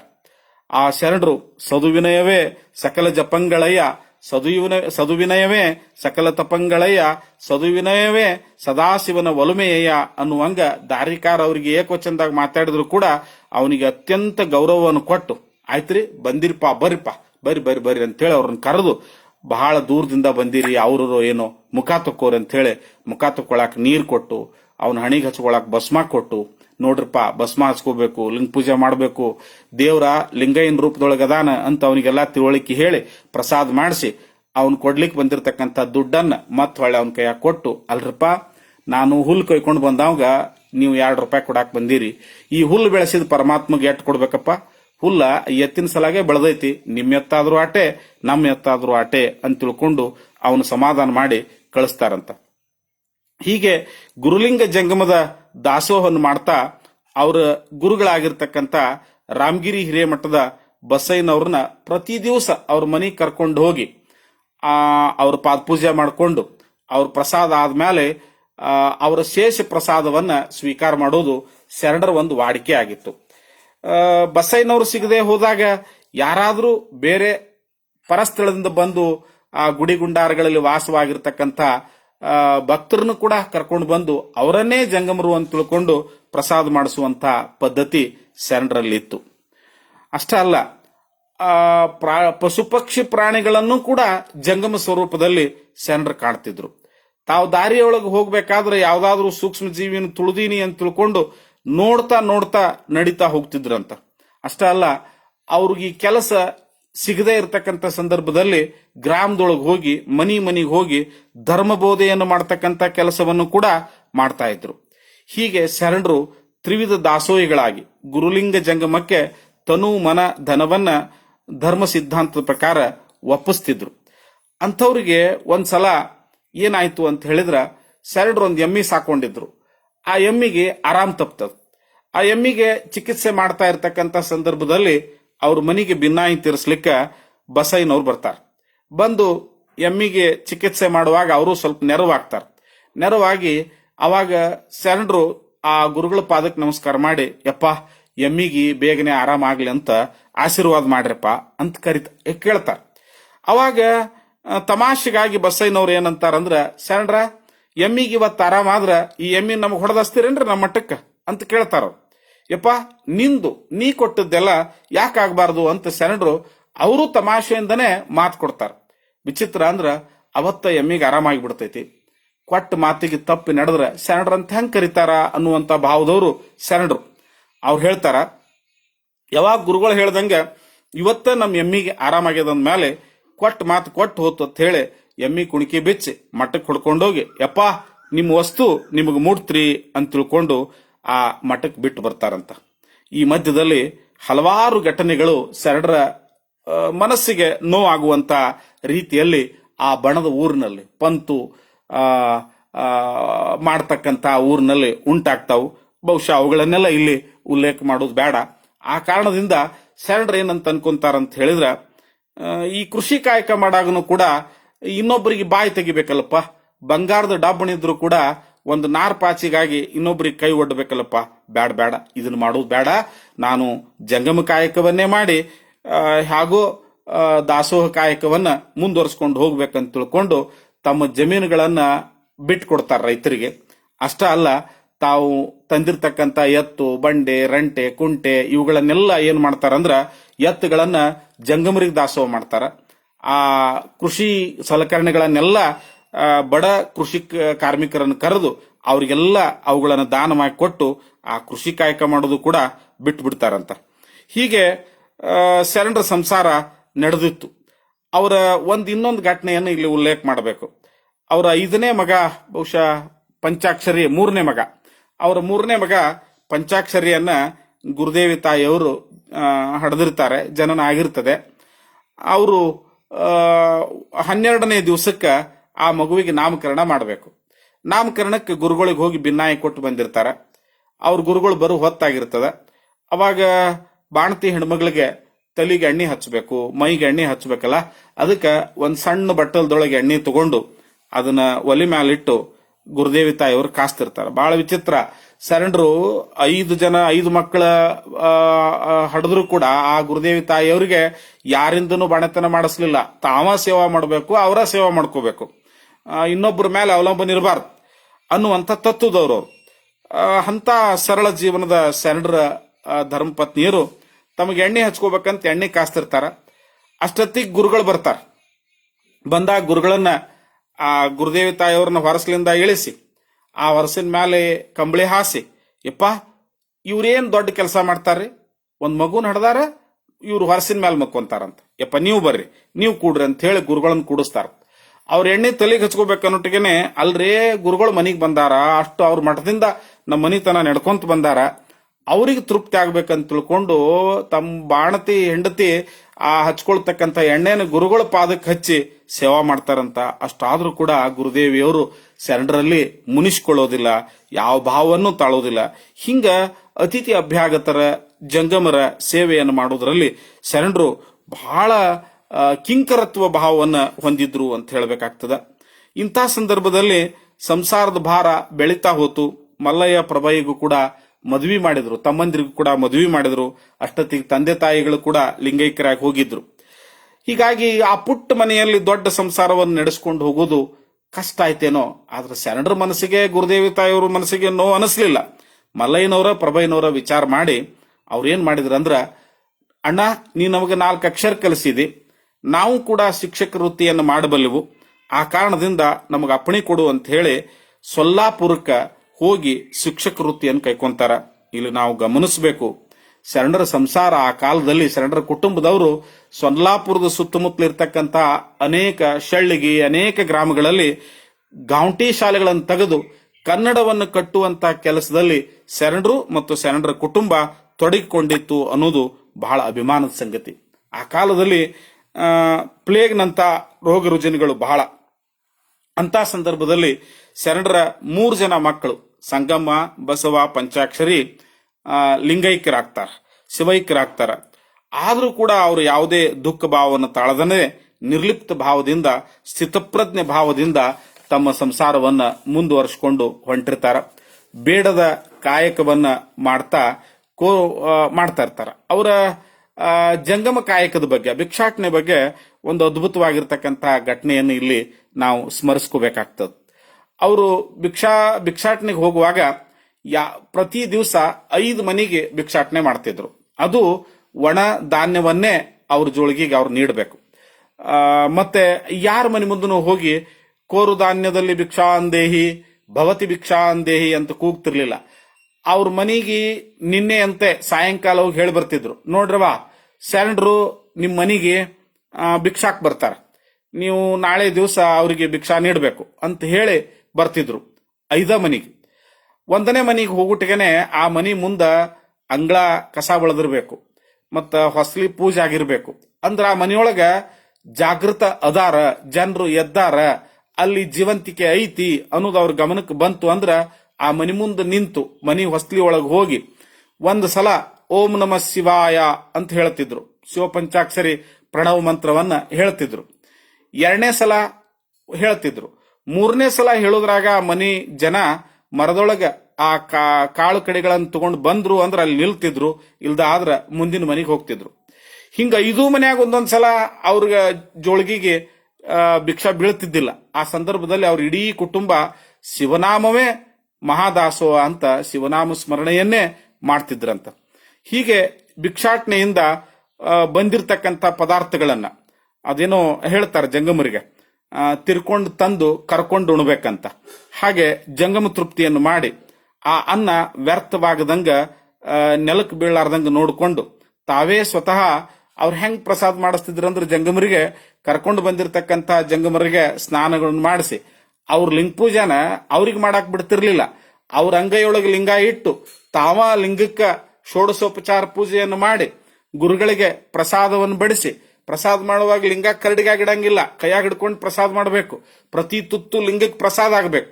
ಹಾಗೆ ಪ್ರಸಾದ ಮಾಡಿಸಿ ಮತ್ತು ಗುರುಗಳಿಗೆ ಕಾಣಿಕ ಕೊಟ್ಟು ಅವ್ರಿಗೆ ಬೀಳ್ಕೊಡಾಗ ಅವ್ರು ಹೇಳಬೇಕು, ಶರಣರ ನಿಮ್ದು ಪ್ರಸಾದ ಆಗ್ಲಿ ಅಂತ ಹೇಳಿದ್ರ ಶರಣರದು, ಗುರುದೇವಿ ತಾಯಿಯವ್ರದು, ಮನೆಯಾಗಿರ್ತಕ್ಕಂಥ ಎಲ್ಲ ಮಕ್ಕಳದು ಪ್ರಸಾದ ಆಗ್ಬೇಕು. ಒಂದ್ ವೇಳೆ ಅವ್ರ ಪ್ರಸಾದ ಆಗ್ಲಿ ಅಂತ ಹೇಳಲಾರ್ದನ ಹಂಗ ಹೋಗ್ಬಿಟ್ರ ಅವತ್ತಿನ ದಿವ್ಸ ಇಡೀ ದಿವ್ಸ ಪ್ರಸಾದ ಮಾಡ್ತಿದ್ದಿಲ್ಲ. ಒಂದ್ಸಲ ಅವ್ರ ಗುರುಗಳು ಹಂಗ ಹೇಳಾರ ಹೋಗ್ಬಿಟ್ರು. ಹೋಗಿ ಅವ್ರ ಹೊಲಕ್ ಹೋದ್ರು, ಕೆಲಸ ಮಾಡಾಕತ್ತಿದ್ರು. ನೆನಪು ಬಂತು, ಅಯ್ಯಪ್ಪ ಶರಣರ ಮನ್ಯಾಗ ಪ್ರಸಾದ ಮಾಡ್ದೆ, ಅವ್ರಿಗೆ ಪ್ರಸಾದ ತಗೋ ಅಂತ ಹೇಳಿಲ್ಲಲ್ಲ ಅಂತ ಹೊಳ್ಳಿ ಓಡ್ಕೊಂತ ಬಂದ್ರಂತ ಗುರುಗಳು. ಬಂದು ಅಲ್ರಿ ಶರಣರ ನಿಮಗ್ ಪ್ರಸಾದ ಮಾಡಂತ ಹೇಳಿಲ್ಲ, ಮಾಡಿರೋ ಇಲ್ಲೋ ಅಂತ ಹೇಳಿದ್ರೆ ಅವ್ರ ಮನೆಯೊಳಗೆ ಯಾರು ಪ್ರಸಾದ ಮಾಡಿದ್ದಿಲ್ಲ. ಬಂದು ಮತ್ ಗುರುಗಳು ಮತ್ ಸ್ನಾನ ಮಾಡಿ ಮತ್ ಮಧ್ಯಾಹ್ನದ ಪ್ರಸಾದ ಮಾಡಿ ಅವ್ರಿಗೆ ಅಪ್ಪಣೆ ಕೊಟ್ಟಾಗನೆ ಅವ್ರ ಮನೆಯವರು ಪ್ರಸಾದ ಮಾಡಿದ್ರಂತ. ಹೀಗೆ ಅನೇಕ ಸಂದರ್ಭಗಳಲ್ಲಿ ಆ ಶರಣರ ಜೀವನದಲ್ಲಿ ಘಟನೆಗಳು ಆಗಿ ಹೋಗ್ತಾವ್. ಒಂದು ಪವಾಡ ಸದೃಶ ಘಟನೆ ನಲತ್ವಾಡದ ಜನ ಬಹಳ ಅಭಿಮಾನದಿಂದ ಹಂಚ್ಕೊಂತಾರ. ನಲತ್ವಾಡದ ಜನರಿಗೆ ಎಂಥ ಅಭಿಮಾನ ಅಂದ್ರ, ಇವತ್ತು ಉಪನ್ಯಾಸದ ಶರಣರ ಬಗ್ಗೆ ಅಂತ ಹೇಳಿದ್ರ ಸ್ವತಃ ಅವರೇ ಪೇಪರ್ನೊಳಗ ಈ ವಿಷಯವನ್ನು ಪ್ರಕಟಪಡಿಸಿ ನಮ್ಮ ಶರಣರ ಬಗ್ಗೆ ಮಾತಾಡ್ತಾರ ಹಿರೇಮಠ ಸರ್ ಅನ್ನುವಂತ ಅಭಿಮಾನವನ್ನು ತೋರಿಸಿರ್ತಕ್ಕಂಥ ಜನ ಅಲ್ಲಿ ಶರಣರ ಅನೇಕ ಪವಾಡಗಳು, ಇನ್ನೂ ದಾಖಲಾಗದೇ ಇರತಕ್ಕಂತ ಅನೇಕ ಪವಾಡಗಳನ್ನು ಹೇಳ್ತಾರೆ. ಆ ಊರಿನೊಳಗೆ ಕಲಬುರ್ಗಿಯವ್ರ ಮನೆತನ ಅಂತ ಒಂದು ಮನೆತನ. ಆ ಗಂಗಪ್ಪನಿಗೆ, ಕಲಬುರ್ಗಿ ಗಂಗಪ್ಪಗ ಬಹಳ ದಿವಸಕ್ಕೆ ಒಬ್ಬ ಮಗ ಹುಟ್ಟಿದ್ದ. ಆ ಮಗ ಅಕಾಲದೊಳಗೆ ಅಂದ್ರೆ ಮಾವಿನ ಹಣ್ಣಿನ ಸುಗ್ಗಿ ಇಲ್ಲದೆ ಇರತಕ್ಕಂತ ಸಂದರ್ಭದಲ್ಲಿ ಆ ಮಗ ಮಾವಿನ ಹಣ್ಣು ಬೇಕು ಅಂತ ಅಳಾಕತ್ತಿತ್ತು. ಶರಣರು ಭಿಕ್ಷಾ ಕಾಯಕಕ್ಕೆ ಅವ್ರ ಓಣಿಗೆ ಹೋದ್ರು. ಮತ್ ಶರಣರು ಬಹಳ ವಿಚಿತ್ರ ಅಂದ್ರ, ಹೋದ ಓಣಿಗೆ ಮತ್ ಹೊಳ್ಳಿ ಭಿಕ್ಷಾಕ್ ಹೋಗ್ತಿದ್ದಿಲ್ಲ. ಇಡೀ ಊರನ್ನ 7 ಭಾಗ ಮಾಡ್ಕೊಂಡು ವಾರಕ್ಕೆ ಒಂದ ಸಲ ಆ ಓಣಿಗೆ ಭಿಕ್ಷಾಕ್ ಹೋಗ್ತಿದ್ರು. ಅಂದ್ರ ನಮ್ಮ ಭಿಕ್ಷಾಕಾರ ಕೆಲಸವೂ ಕೂಡ ಭಕ್ತರಿಗೆ ಹೊರೆ ಆಗಬಾರ್ದು ಅನ್ನುವಂತ ಶರಣರು. ಅವತ್ತ ಗಂಗಪ್ಪನ ಮಗ ಅಳ್ತಿರ್ತಾನ. ಕೇಳ್ತಾರ ಶರಣರು, ಯಾಕೆ ಮಗು ಅಳ್ತದ? ಅಲ್ರಿ ಅಂತ ಕೋಡ್ಯದ ಹುಡುಗ ಈ ಸಂದರ್ಭದೊಳಗೆ ಮಾವಿನಕಾಯಿ ಕೇಳ್ತದ, ಇದನ್ನ ಮಾವಿನ ಹಣ್ಣಿನ ಸುಗ್ಗಿ ಏನಿದು ಇಲ್ಲಿ ಹೆಂಗ್ ಸಿಗ್ತದ ಅಂತ ಕೇಳಿದಾಗ ಅವಾಗ ಶರಣರು ಹೇಳ್ತಾರತ್ತ ಗಂಗಪ್ಪನ ಕರೆದು, ಏ ಗಂಗಪ್ಪ, ನಿನ್ನ ಮನ್ಯಾಗ ಜಗಲಿ ಮೇಲೆ ಮಾಡೈತಲ್ಲಪ್ಪ, ಆ ಮಾಡ್ದಾಗ ಮಾವಿನ ಹಣ್ಣದಾವು, ತಗೊಂಡು ಬಂದು ತಿನಿಸು ಅಂತ ಹೇಳಿದಾಗ ಆ ಗಂಗಪ್ಪ ಶರಣರಿಗೆ ವಿರೋಧ ಆಡಂಗಿಲ್ಲ. ಇವ್ರು ದೊಡ್ಡ ಪವಾಡ ಪುರುಷರು, ಇವ್ರು ಹೇಳಿರ್ತಕ್ಕಂಥ ಘಟನೆ ಸತ್ಯವಾಗಿರ್ತದ ಅಂತ ತಿಳ್ಕೊಂಡು ನಂಬಿ ಹೋಗಿ ತನ್ನ ಮನೆಯೊಳಗೆ ದೇವ್ರ ಮನ್ಯಾಗ ಹೋಗಿ ಜಗಲಿ ಪಕ್ಕದಾಗಿರ್ತಕ್ಕಂಥ ಜಗಲಿ ಮ್ಯಾಲ ಇರ್ತಕ್ಕಂಥ ಮಾಡದಾಗ ಕೈ ಹಾಕಿದ್ರ 2 ಅದ್ಭುತವಾದ ಮಾವಿನ ಹಣ್ಣು, ಅತ್ಯಂತ ಸುವಾಸ ಭರಿತವಾಗಿರ್ತಕ್ಕಂಥ ಮಾವಿನ ಹಣ್ಣು ಸಿಗ್ತಾವಂತ. ಅಲ್ಲಿನ ಅನೇಕ ಜನಪದರ ಹಾಡು ಕಟ್ಟಿ ಈ ಶರಣರ ಘಟನೆಗಳನ್ನ ಹಾಡ್ತಾರೆ. ಅಷ್ಟೇ ಅಲ್ಲ, ಶರಣರ ಜೀವನದೊಳಗೊಂದು ಅದ್ಭುತ ಘಟನೆ ಆಗ್ತದ. ಆ ಊರೊಳಗೆ ಸಿದ್ದಪ್ಪ ಅನ್ನುವಂತ ಒಬ್ಬ ಕುಷ್ಠರೋಗಿ ಇರ್ತಾನ. ಅವನನ್ನ ಅವ್ರ ಮಕ್ಕಳೇ, ಅವ್ರ ಬಂಧು ಬಳಗನೆ ಊರ್ ಹೊರಗ ಒಂದು ಹೊಲದಾಗ ಇಟ್ಟಿರ್ತಾರ. ಅವನು ಅಂದ್ರೆ ಆ ಕಾಲದೊಳಗೆ ದೊಡ್ಡ ಬ್ಯಾನ್ ಅಂತ ಕರಿತಿದ್ರು ಕುಷ್ಠರೋಗಕ್ಕೆ. ಕುಷ್ಠರೋಗ ಬಂದವನ ಊರಾಗ ಕರ್ಕೊಂತಿದ್ದಿಲ್ಲ. ಅವಾಗ ಸಿದ್ದಪ್ಪನ ಊರವರೆಗೆ ಹಾಕಿರ್ತಾರ. ಶರಣರು ಭಕ್ತರಿಗೆ ಸಂದೇಶ ಕೊಡ್ತಿರ್ತಾರ, ಅಂದ್ರ ಪ್ರವಚನ ಮಾಡ್ತಿರ್ತಾರ. ಅವಾಗ ದೂರದಲ್ಲಿ ನಿಂತ್ಕೊಂಡು ಸಿದ್ದಪ್ಪ ಶರಣರ ಪ್ರವಚನ ಕೇಳ್ತಿರ್ತಾನ. ಅವಾಗ ಶರಣರು ಹೋಗಿ ಅವನ ಹೆಗಲ ಮೇಲೆ ಕೈ ಹಾಕಿ, ಯಾಕಪ್ಪ ನೀನು ತಿಪ್ಪ್ಯಾಗ ಯಾಕೆ ನಿಂತಿದಿ, ದೂರ ಯಾಕೆ ನಿಂತಿದಿ, ಬಾ ಇಲ್ಲಿ ಅಂತ ಅವ್ನ್ ಕರ್ಕೊಂಡ್ ಬರ್ತಾರ. ಆ ಸಂದರ್ಭದಲ್ಲಿ ಒಬ್ಬ ಕುಷ್ಠರೋಗಿನ ಊರಾಗ ಕರಿಬೇಕಾದ್ರ ಊರ ಗೌಡ್ರದು, ದೇಶಮುಖರದು, ನಾಡಗೌಡ್ರ ಅಪ್ಪಣೆ ತಗೋಬೇಕಾಗಿತ್ತು. ಹೀಗಾಗಿ ಹೋಗಿ ಆ ದೇಶಮುಖ ಸಂಗಪ್ಪನವ್ರ ಅಪ್ಪಣೆ ತಗೋತಾರ. ನೋಡ್ರಪ್ಪ, ಆ ಪಾಪ ಎಲ್ರಿಗೂ ರೋಗ ರುಜಿನ ಬರ್ತಾವು, ಸಿದ್ದಪ್ಪ ದೊಡ್ಡ ಆಸ್ತಿವಾನ, ಅವಂಗ ಜಡ್ ಬಂದದಂದ್ರ ಅವ್ನು ನಮ್ಮ ಬಂದು ನಮ್ಮ ಬಳಗ, ನಮ್ಮ ಮನುಷ್ಯ ಅವ, ಅವ್ನ ಹೊರಗೆ ಹಾಕೋದು ತಪ್ಪಾಕೈತಿ, ಅವ್ನ ನಮ್ಮ ಮನೆಗೆ ಕರ್ಕೊಂಡು ಹೋಗಿ ಅವನಿಗೆ ದಾಸೋಹ ಮಾಡ್ತೀವಿ, ಅವನಿಗೆ ಭೋಜನ ವ್ಯವಸ್ಥೆ ಮಾಡ್ತೀವಿ ಅಂತ ಹೇಳಿದಾಗ ದೇಶಮುಖರು ಒಪ್ಕೊಂತಾರ. ನಿಮ್ಮ ದೃಷ್ಟಿ ಅವನ ಮ್ಯಾಲ ಬಿದ್ದದಂದ್ರ ಬಹುಶಃ ಅವನ ಜನ್ಮ ಪಾವನ ಆಗ್ತದ್ರಿಪ್ಪ, ಶರಣರ ಕರ್ಕೊಂಡು ಹೋಗ್ರಿ ಅಂತ ಅಪ್ಪಣೆ ಕೊಡ್ತಾರ. ಅವನ ಮನೆಗೆ ಕರ್ಕೊಂಡು ಹೋಗಿ ಅವನಿಗೆ ಸ್ನಾನ ಮಾಡಿಸಿ, ಔಷಧೋಪಚಾರ ಮಾಡಿಸಿ, ಅವನಿಗೆ ಪ್ರಸಾದ ಮಾಡಿಸಿದ್ರ ಮುಂದೆ ಸ್ವಲ್ಪ ದಿನದಾಗ ಅವನ ಕುಷ್ಠರೋಗ ಗುಣ ಆತಂತ. ಹೀಗೆ ಶರಣರು ರೋಗಿಗಳಲ್ಲಿ, ದೀನರಲ್ಲಿ, ಬಡವರಲ್ಲಿ, ಯಾರಲ್ಲಿ ಕೂಡ ಅತ್ಯಂತ ಕರುಣಾಮಯಿಯಾಗಿ ಆ ಭಾಗದಲ್ಲಿ ಪ್ರಸಿದ್ಧಿಯನ್ನ ಪಡಿತಾರೆ. ಶರಣರ ಜೀವನದೊಳಗ ಅದ್ಭುತವಾಗಿರ್ತಕ್ಕಂಥ ಆಧ್ಯಾತ್ಮದ ತಿರುವು ಕೊಟ್ಟಿರ್ತಕ್ಕಂಥ ಒಬ್ಬ ಶರಣೆಯ ಹೆಸರನ್ನು ಇಲ್ಲಿ ಹೇಳಬೇಕಾಗ್ತದೆ. ಸಂದರ್ಭದಲ್ಲಿ ಮನಸ್ಸಿಗೆ ನೋವು ಅನಿಸುವಂತ ಒಂದು ಸಂಗತಿ ಅಂತ ಹೇಳಿದ್ರ, ಅಂತ ಶರಣರಿಗೆ ಆಧ್ಯಾತ್ಮದ ಶಾಸ್ತ್ರದ ಜ್ಞಾನವನ್ನು ಪರಿಚಯ ಮಾಡಿಕೊಟ್ಟಿರ್ತಕ್ಕಂಥ ಪಿನಾಕಿ ಮಠದ ವೀರಮ್ಮನ ಬಗ್ಗೆ ನಮಗೆ ಸಂಗತಿಗಳು ದೊರೆಯದೇ ಹೋಗಿರ್ತಕ್ಕಂಥದ್ದು, ಅವಳ ಜೀವನ ಚರಿತ್ರೆ ಸಿಗದೆ ಹೋಗಿರ್ತಕ್ಕಂಥದ್ದು ಒಂದು ವ್ಯವಸ್ಥೆ ವಿಪರ್ಯಾಸ ಅಂತ ಅನ್ಕೊಳ್ಳೋಣ. ಆ ತಾಯಿಗೆ ದೀಕ್ಷೆಯನ್ನು ಕೊಟ್ಟಿರ್ತಕ್ಕಂಥವರು ಕೊಡೇಕಲ್ಲದ ಬೆಟ್ಟದ ಶಿವಯೋಗಿಗಳು ಅಂತ ತಿಳ್ಕೊಂಡು ಹೇಳ್ತಾರೆ. ಅವರು ಯಾರು ಮೂಲತಃ ಅಂತ ಹೇಳಿದ್ರ, ನಿಡಗುಂದಿಯಲ್ಲಿ ಇವತ್ತಿರ್ತಕ್ಕಂಥ ವಿರಕ್ತ ಮಠ, ಮಲ್ಲಿಕಾರ್ಜುನ ವಿರಕ್ತ ಮಠ ಅಂತ ಬಹುಶಃ ಅದು ಅವಶೇಷದ ಹಂತದಲ್ಲಿ ಇದೆ. ಆ ಮಠಕ್ಕೆ ಒಬ್ರು ಸ್ವಾಮಿಗಳಿದ್ರು, ಮಲ್ಲಿಕಾರ್ಜುನ ಸ್ವಾಮಿಗಳು ಅಂತ. ಅವರು ಬಹಳ ದಿವಸದವರೆಗೆ ಧಾರವಾಡ ಮುರುಘಾ ಮಠದಲ್ಲೇ ಇದ್ದುಕೊಂಡು ಜೀವನ ಕಳೀತಾ ಇದ್ರು. ಆ ಮಠದ ಹಿರಿಯರು ದುರ್ದುಂಡೇಶ್ವರ ಶಿವಾಚಾರ್ಯರು ಅಥವಾ ದುರ್ದುಂಡೇಶ್ವರ ಶಿವಯೋಗಿಗಳು ಅಥವಾ ಕಾಲಕಾಲೇಶ್ವರ ಸ್ವಾಮಿಗಳು ಅಂತ ಕರೀತಿದ್ರು. ಅವರು ಕೊಡೇಕಲ್ಲಕ್ಕೆ ಬಂದು ಕೊಡೇಕಲ್ಲದ ಬೆಟ್ಟದೊಳಗೆ ಅನುಷ್ಠಾನ ಮಾಡ್ತಿದ್ರಂತ. ಅವರು ಅವಾಗ ಪಿನಾಕಿ ಮಠದ ವೀರಮ್ಮನವ್ರ ಹತ್ರ ಬರ್ತಿದ್ರು, ಪಿನಾಕಿ ಮಠದ ವೀರಮ್ಮನವರು ಅವ್ರ ಹತ್ರ ಹೋಗ್ತಿದ್ರು ಆಧ್ಯಾತ್ಮದ ಚರ್ಚೆಗಾಗಿ. ಹಾಗೆ ಒಂದ್ಸಲ ಬಂದಾಗ ಶರಣರ ಅವರಲ್ಲಿ ವಿನಂತಿ ಮಾಡ್ಕೊಂತಾರ, ಶರಣರ ಗುರುವೆ ನಿಮ್ಮಿಂದ ನನಗ ಅನುಗ್ರಹ ದೀಕ್ಷೆ ಆಗ್ಬೇಕು. ಅಂದ್ರೆ ಶರಣರು 8 ವರ್ಷದವರಿದ್ದಾಗ ಅವರಿಗೆ ಅಯ್ಯಾಚಾರ ಜಂಗಮ ದೀಕ್ಷೆಯನ್ನು ಕೊಟ್ಟಿರ್ತಕ್ಕಂಥವ್ರು ನಲತವಾಡದ ಹಿರೇಮಠದ ಶಟಸ್ಥಲ ಬ್ರಹ್ಮಿ ಸಿದ್ಧಲಿಂಗ ಶಿವಾಚಾರ್ಯರಾದ್ರ ಅವರಿಗೆ ತಿಳುವಳಿಕೆ ಬಂದ ಮೇಲೆ, ಗೃಹಸ್ಥ ಜೀವನವನ್ನು ಸ್ವೀಕಾರ ಮಾಡಿದ ಮೇಲೆ, ಅವರ 3 ಜನ ಮಕ್ಕಳು ಲಿಂಗೈಕ್ಯ ಆದ್ಮೇಲೆ ಅವ್ರಿಗೆ ಅನುಗ್ರಹ ದೀಕ್ಷೆಯನ್ನು ಕೊಟ್ಟಿರ್ತಕ್ಕಂಥವ್ರು ಯಾರು ಅಂತ ಹೇಳಿದ್ರ ಕೊಡೇಕಲ್ಲದ ಬೆಟ್ಟದ ಶಿವಯೋಗಿಗಳು ಅಥವಾ ನಿಡಗುಂದಿಯ ದುರ್ದುಂಡೇಶ್ವರ ಶಿವಯೋಗಿಗಳು ಅಥವಾ ಕಾಲಕಾಲೇಶ್ವರ ಶಿವಯೋಗಿಗಳು. ಅಂದ್ರ ಇವರೆಲ್ಲರೂ ಒಬ್ಬರೇ ಅನ್ಲಿಕ್ಕ ನಮಗೆ ಸಾಕ್ಷಾಧಾರಗಳು ಎಲ್ಲಿ ಸಿಗ್ತಾವಂದ್ರ ಕಾಲಕಾಲೇಶ್ವರ ಪುರಾಣದೊಳಗ ಈ ಸಂಗತಿಗಳು ಸಿಗ್ತಾವ. ಹೀಗೆ ಆ ಗುರುಗಳಿಂದ ಅನುಗ್ರಹ ದೀಕ್ಷೆಯನ್ನ ಶರಣರು ತಗೋತಾರ.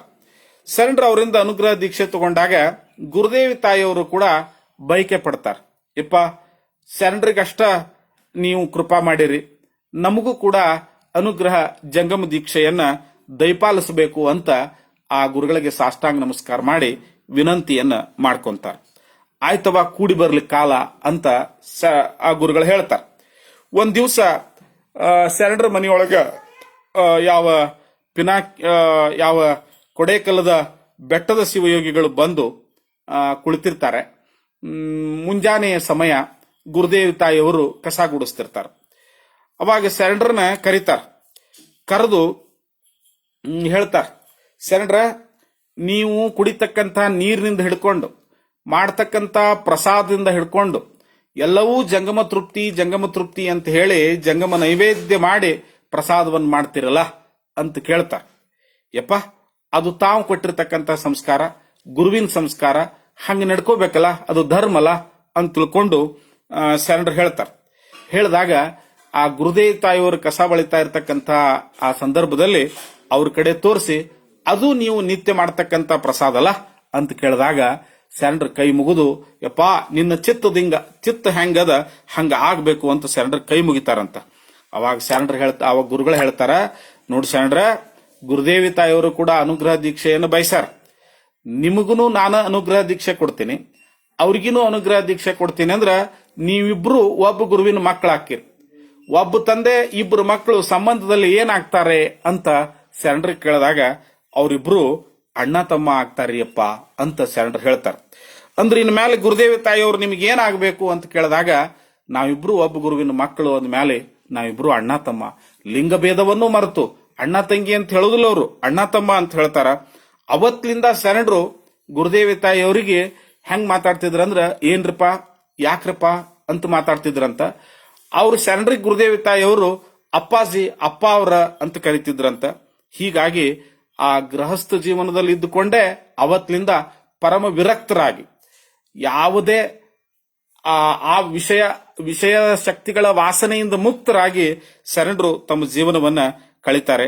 ಹೀಗೆ ಆ ಶರಣರಿಗೆ ದೀಕ್ಷೆಯನ್ನು ಕೊಡುವಾಗ ದುರ್ದುಂಡೇಶ್ವರ ಶಿವಯೋಗಿಗಳು ಎಂಥ ದೀಕ್ಷೆ ಕೊಡ್ತಾರಂದ್ರ ಅವ್ರ ಕರ್ಣದೊಳಗೆ ಹೇಳ್ತಾರಂತ, ಹಸ್ತಮಸ್ತಕ ಸಂಯೋಗ ಅಂತ ಹೇಳ್ತಾರ ನಮ್ಮ ಧರ್ಮದೊಳಗೆ ಅದನ್ನು. ಹಾಗೆ ಅವರ ಮಸ್ತಕದ ಮೇಲೆ ಹಸ್ತವನ್ನು ಇಟ್ಟು ನೀನು ಚಿದ್ಗನ ಸಂಪದವ ಪಡೆದವನಾಗು ಅಂತ ಅವ್ರಿಗೆ ಹೇಳಿದಾಗ ಅವರು ಪರಮ ವಿರಕ್ತರಾಗಿ ಬೆಳಗ್ತಾರೆ. ಆ ಶರಣರು ಪರಮ ಜಂಗಮ ಭಕ್ತರಾಗಿ ದಾಸೋಹ ಗುಣಗಳನ್ನ ಎಲ್ಲವನ್ನೂ ಕೂಡ ಜಂಗಮಾರ್ಪಿತವಾಗಿ ಅವರು ಬದುಕನ್ನ ಸವಿಸ್ತಾರೆ. ಗಿಡ ಮರಗಳಿಗೆ ಅವರೆಂದೂ ನೋವನ್ನುಂಟು ಮಾಡ್ತಿರ್ಲಿಲ್ಲ. ಅವ್ರ ಜೀವನದ ಒಂದು ಅದ್ಭುತ ಘಟನೆಯನ್ನ ಈ ಸಂದರ್ಭದಲ್ಲಿ ಹಂಚಿಕೊಳ್ಳಿಕತ್ತೀವಿ. ಅವ್ರ ಎಲ್ಲ ಘಟನೆಗಳು ಕೂಡ ಅದ್ಭುತನೇ. ಅವರೆಂದೂ ಲಿಂಗಕ್ಕೆ ಬೇಕಾಗಿರ್ತಕ್ಕಂಥ ಪತ್ರಿನ ಗಿಡ ಏರಿ ಆಗ್ಲಿ ಅಥವಾ ಗಿಡಕ್ಕೆ ಜೋತ್ ಬಿದ್ದಾಗ್ಲಿ ಒತ್ತಾಯದಿಂದ ಹರ್ಕೊಂತಿದ್ದಿಲ್ಲಂತ. ಆ ಗಿಡ ಮರಗಳಿಗೂ ಕೂಡ ನೋವು ಮಾಡಿದ್ರ ಅವ್ರ ಬಸವಣ್ಣನ ಒಂದು ವಾಕ್ಯವನ್ನು ಇಲ್ಲಿ ಹೇಳಬಹುದು. ಅದು ಏನು ಅಂತ ಹೇಳಿದ್ರ, ಕಡ್ಡದಾದ್ರೇನು ಅಥವಾ ಅದನ್ನ ಜಗ್ಗಾದ್ರೇನು ಹರಿದಾದ್ರೇನು ಅದು ಮಾಡ್ತಕ್ಕಂಥ ನೋವೇ ಅಲ್ಲ, ಅದು ಕೂಡ ಆ ಮರದಿಂದ ಎಲೆಯನ್ನ ಕಿತ್ತುಕೊಂಡ್ರ ಅದು ಕೂಡ ಒಂದು ಕೊಲೆ ಮಾಡಿರ್ತಕ್ಕಂಥ ಅಪವಾದ ಆಗ್ತದೇನೋ ಅನ್ನುವಂಥ ಭಾವದಿಂದ ಆ ಗಿಡಮರಿಗಳಿಗೆ ನೋವು ಮಾಡ್ತಿದ್ದಿಲ್ಲ. ಸಾಯಂಕಾಲ ಹೋಗಿ ತಮಗೆ ಎಂದ್ ಪತ್ರಿ ಬೇಕಾವತ್ತ ಆ ಸಾಯಂಕಾಲ ಹೋಗಿ ಆ ಪತ್ರಿ ಗಿಡದ ಬುಡಕ ಗಿಡವನ್ನೆಲ್ಲ ಸ್ವಚ್ಛ ಮಾಡಿ ಅಲ್ಲಿ ಕಸ ಬಳದು ಸಾರಣಿಗೆ ಮಾಡಿ ಆ ಗಿಡಕ್ಕೆ ನಮಸ್ಕಾರ ಮಾಡಿ, ಯವ್ವಾ ನಾಳೆ ನನ್ನ ಲಿಂಗ ಪೂಜೆಕ್ಕೆ ನೀನ್ ಪತ್ರಿ ಕೊಡ್ಬೇಕವ ಅಂತ ಹೇಳಿ ಬರ್ತಿದ್ರಂತ, ಆಮಂತ್ರಣ ಕೊಟ್ಟು ಬರ್ತಿದ್ರಂತ. ಬಹುಶಃ ಇದು ಆಯುರ್ವೇದ ವಿಜ್ಞಾನದೊಳಗೂ ಕೂಡ ಗಿಡಮೂಲಿಕೆಗಳನ್ನು ಸಂಗ್ರಹ ಮಾಡುವಂತ ಒಂದು ವಿಧಾನ ಇದೇ ರೀತಿನೇ ಅದ ಅನ್ನೋದನ್ನು ಕೂಡ ನಾನು ಎಲ್ಲೋ ಒಂದ್ ಕಡೆ ಓದಿ ಕೇಳಿದ್ದೇನೆ. ಹಾಗೆ ಹೇಳಿ ಬಂದ ಮೇಲೆ ಮರುದಿವ್ಸ ಹೋಗೋದ್ರಾಗ ಅಲ್ಲಿ ಬಿದ್ದಿರ್ತಕ್ಕಂಥ ಪತ್ರಿ ಏಕದಳ ಆದ್ರೇನು, ತ್ರಿದಳ ಆದ್ರೇನು, ದ್ವಿದಳ ಆದ್ರೇನು, ಅದು ಎಲ್ಲ ಹರಿದು ಹೆಂಗ್ ಬಿದ್ರು ಕೂಡ ಅದೇ ಯಥಾವತ್ತಾಗಿ ಪತ್ರಿ ತಗೊಂಡು ಬಂದು ಅದನ್ನ ಲಿಂಗಕ್ಕೆ ಏರಿಸ್ತಿದ್ರಂತ. ಹೀಗೆ ಅತ್ಯಂತ ಔಷಧೀಯ ಗುಣಗಳಿಂದ ಕೂಡಿರ್ತಕ್ಕಂಥ ಬಿಲ್ವ ವೃಕ್ಷ ಬೆಳೆಯುವುದು ಬಹಳ ವಿರಳ. ಎಲ್ಲಾ ಕಡೆ ಬೆಳೆಯಂಗಿಲ್ಲ ಅದು ಇವತ್ತಿಗೂ ಕೂಡ. ಎಲ್ಲೋ ಒಂದ್ ಕಡೆ ಬೆಳೆದಿರ್ತಕ್ಕಂಥ ಮರವನ್ನ ನಾಶ ಆಗಬಾರದು ಅನ್ನುವಂತ ಕಳಕಳಿ ಯಾರಲ್ಲಿ ಇತ್ತು ಅಂದ್ರ ಶರಣರಲ್ಲಿತ್ತು. ಹೀಗೆ ಅವ್ರ ಜೀವನ ಒಂದು ಅದ್ಭುತ ತಪಸ್ಸು. ಆ ತಪಸ್ಸಿನ ಜೀವನದಲ್ಲಿ ಶರಣರ ಸಾಗಿದ್ರು. ಇಂಥ ಸಂದರ್ಭದಲ್ಲಿ ಆ 40 ವಾಡಕ್ಕೆ ಮಾರಿ ಬ್ಯಾನಿ ಬರ್ತದ, ಅಂದ್ರ ಪ್ಲೇಗ್ ರೋಗ ಆವರಿಸ್ಕೊಂಡ್ ಬಿಡ್ತದ. ಎಂತ ವಿಚಿತ್ರ ರೋಗ ಅಂದ್ರೆ ಬಹುಶಃ ಇವತ್ತಿನ ನಮ್ಮ ಕೊರೋನಾ ರೋಗದಕ್ಕಿಂತಲೂ ಭಯಾನಕವಾಗಿರ್ತಕ್ಕಂಥದ್ದು. ತಾಂತ್ರಿಕವಾಗಿ ವೈಜ್ಞಾನಿಕವಾಗಿ ಈ ಮುಂದುವರೆದಿರ್ತಕ್ಕಂಥ ಈ ಕಾಲಘಟ್ಟದಲ್ಲಿಯೇ ನಮ್ಮನ್ನ ಕೊರೋನಾ ಎದಿ ಒಡಿಸಿದೆ.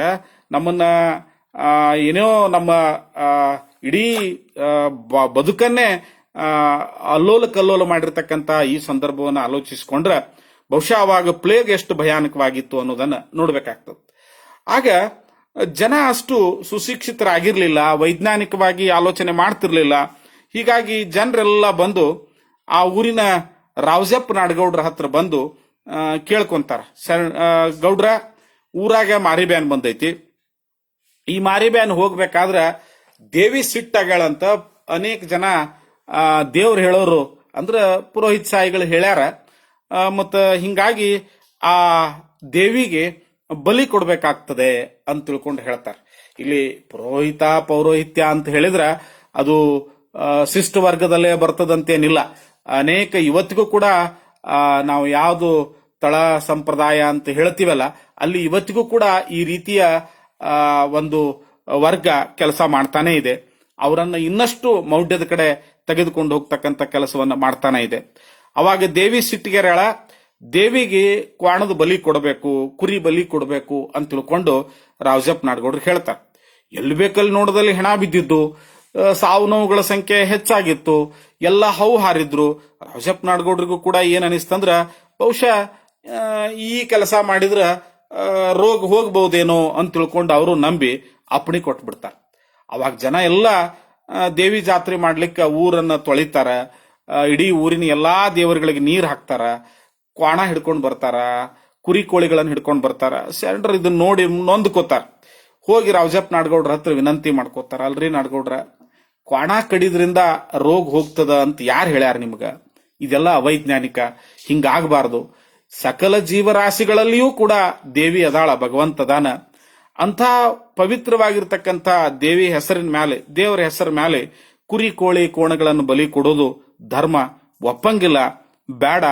ನೋಡ್ರಿ, ನೀವು ಕುರಿ ಬಲಿ ಕೊಡೋದ್ರಿಂದ, ಕ್ವಾಣ ಬಲಿ ಕೊಡೋದ್ರಿಂದ ಈ ಜಡ್ ಹೋಗ್ತಿತ್ತಂದ್ರ ಯಾಕ ನಮ್ಮ ಮಕ್ಕಳನ್ನ ಯಾಕೆ ಬಲಿ ಕೊಡಬಾರ್ದು? ಕೊಟ್ರೆ ಹೋಗ್ತದಲ್ಲ, ಇನ್ನೂ ದೊಡ್ಡ ಬಲಿ ಆಗ್ತದಲ್ಲ. ನಿಮಗ್ ಹಂಗ ಅದು ಕರೆನೇ ಅನ್ಸಿತ್ತಂದ್ರ ನನ್ನ ಸಂಹಾರ ಮಾಡ್ರಿ, ನನ್ನ ಬಲಿ ಕೊಡ್ರಿ ಅಂತ ತಿಳ್ಕೊಂಡು ರಾವಜಪ್ಪ ನಾಡಗೌಡ್ರಿಗೆ ತಿಳುವಳಿಕೆ ಹೇಳ್ತಾರ, ತಿಳಿಸಿ ಹೇಳ್ತಾರ. ಅದಕ್ಕೆ ರಾವಜಪ್ಪ ನಾಡಗೌಡ್ರು ಒಪ್ಕೊಂಡು ಮತ್ತ ಊರ್ ಮಂದಿನೆಲ್ಲ ಸೇರಿಸಿದಾಗ ಮಂದಿಗೆ ಅವತ್ತು ಹೆಂಡ ಕುಡ್ದು ಮಜಾ ಮಾಡ್ಬೇಕಾಗಿತ್ತು, ಅವತ್ತ ಕ್ವಾಣ ತಿಂದು ಮಜಾ ನೋಡ್ಬೇಕಾಗಿತ್ತು, ಅವತ್ತ ತಿನ್ನಬಾರ್ದಾಗಿರ್ತಕ್ಕಂಥ ಆ ಅಮೇದ್ಯವನ್ನ ತಿನ್ಬೇಕಾಗಿತ್ತು ಅವ್ರಿಗೆ. ಹೀಗಾಗಿ ಶರಣರಿಗೆ ಬಹಳ ಹೀನ ಶಬ್ದಗಳಿಂದ ಬೈತಾರೆ. ನಿನಗೇನ್ ಗೊತ್ತಾಗ್ತದ ಈರಪ್ಪ ಮುತ್ಯ ಅಂತ ಹೇಳಿ ಅವ್ರನ್ನ ನುಗ್ಗಿಸ್ತಾರ.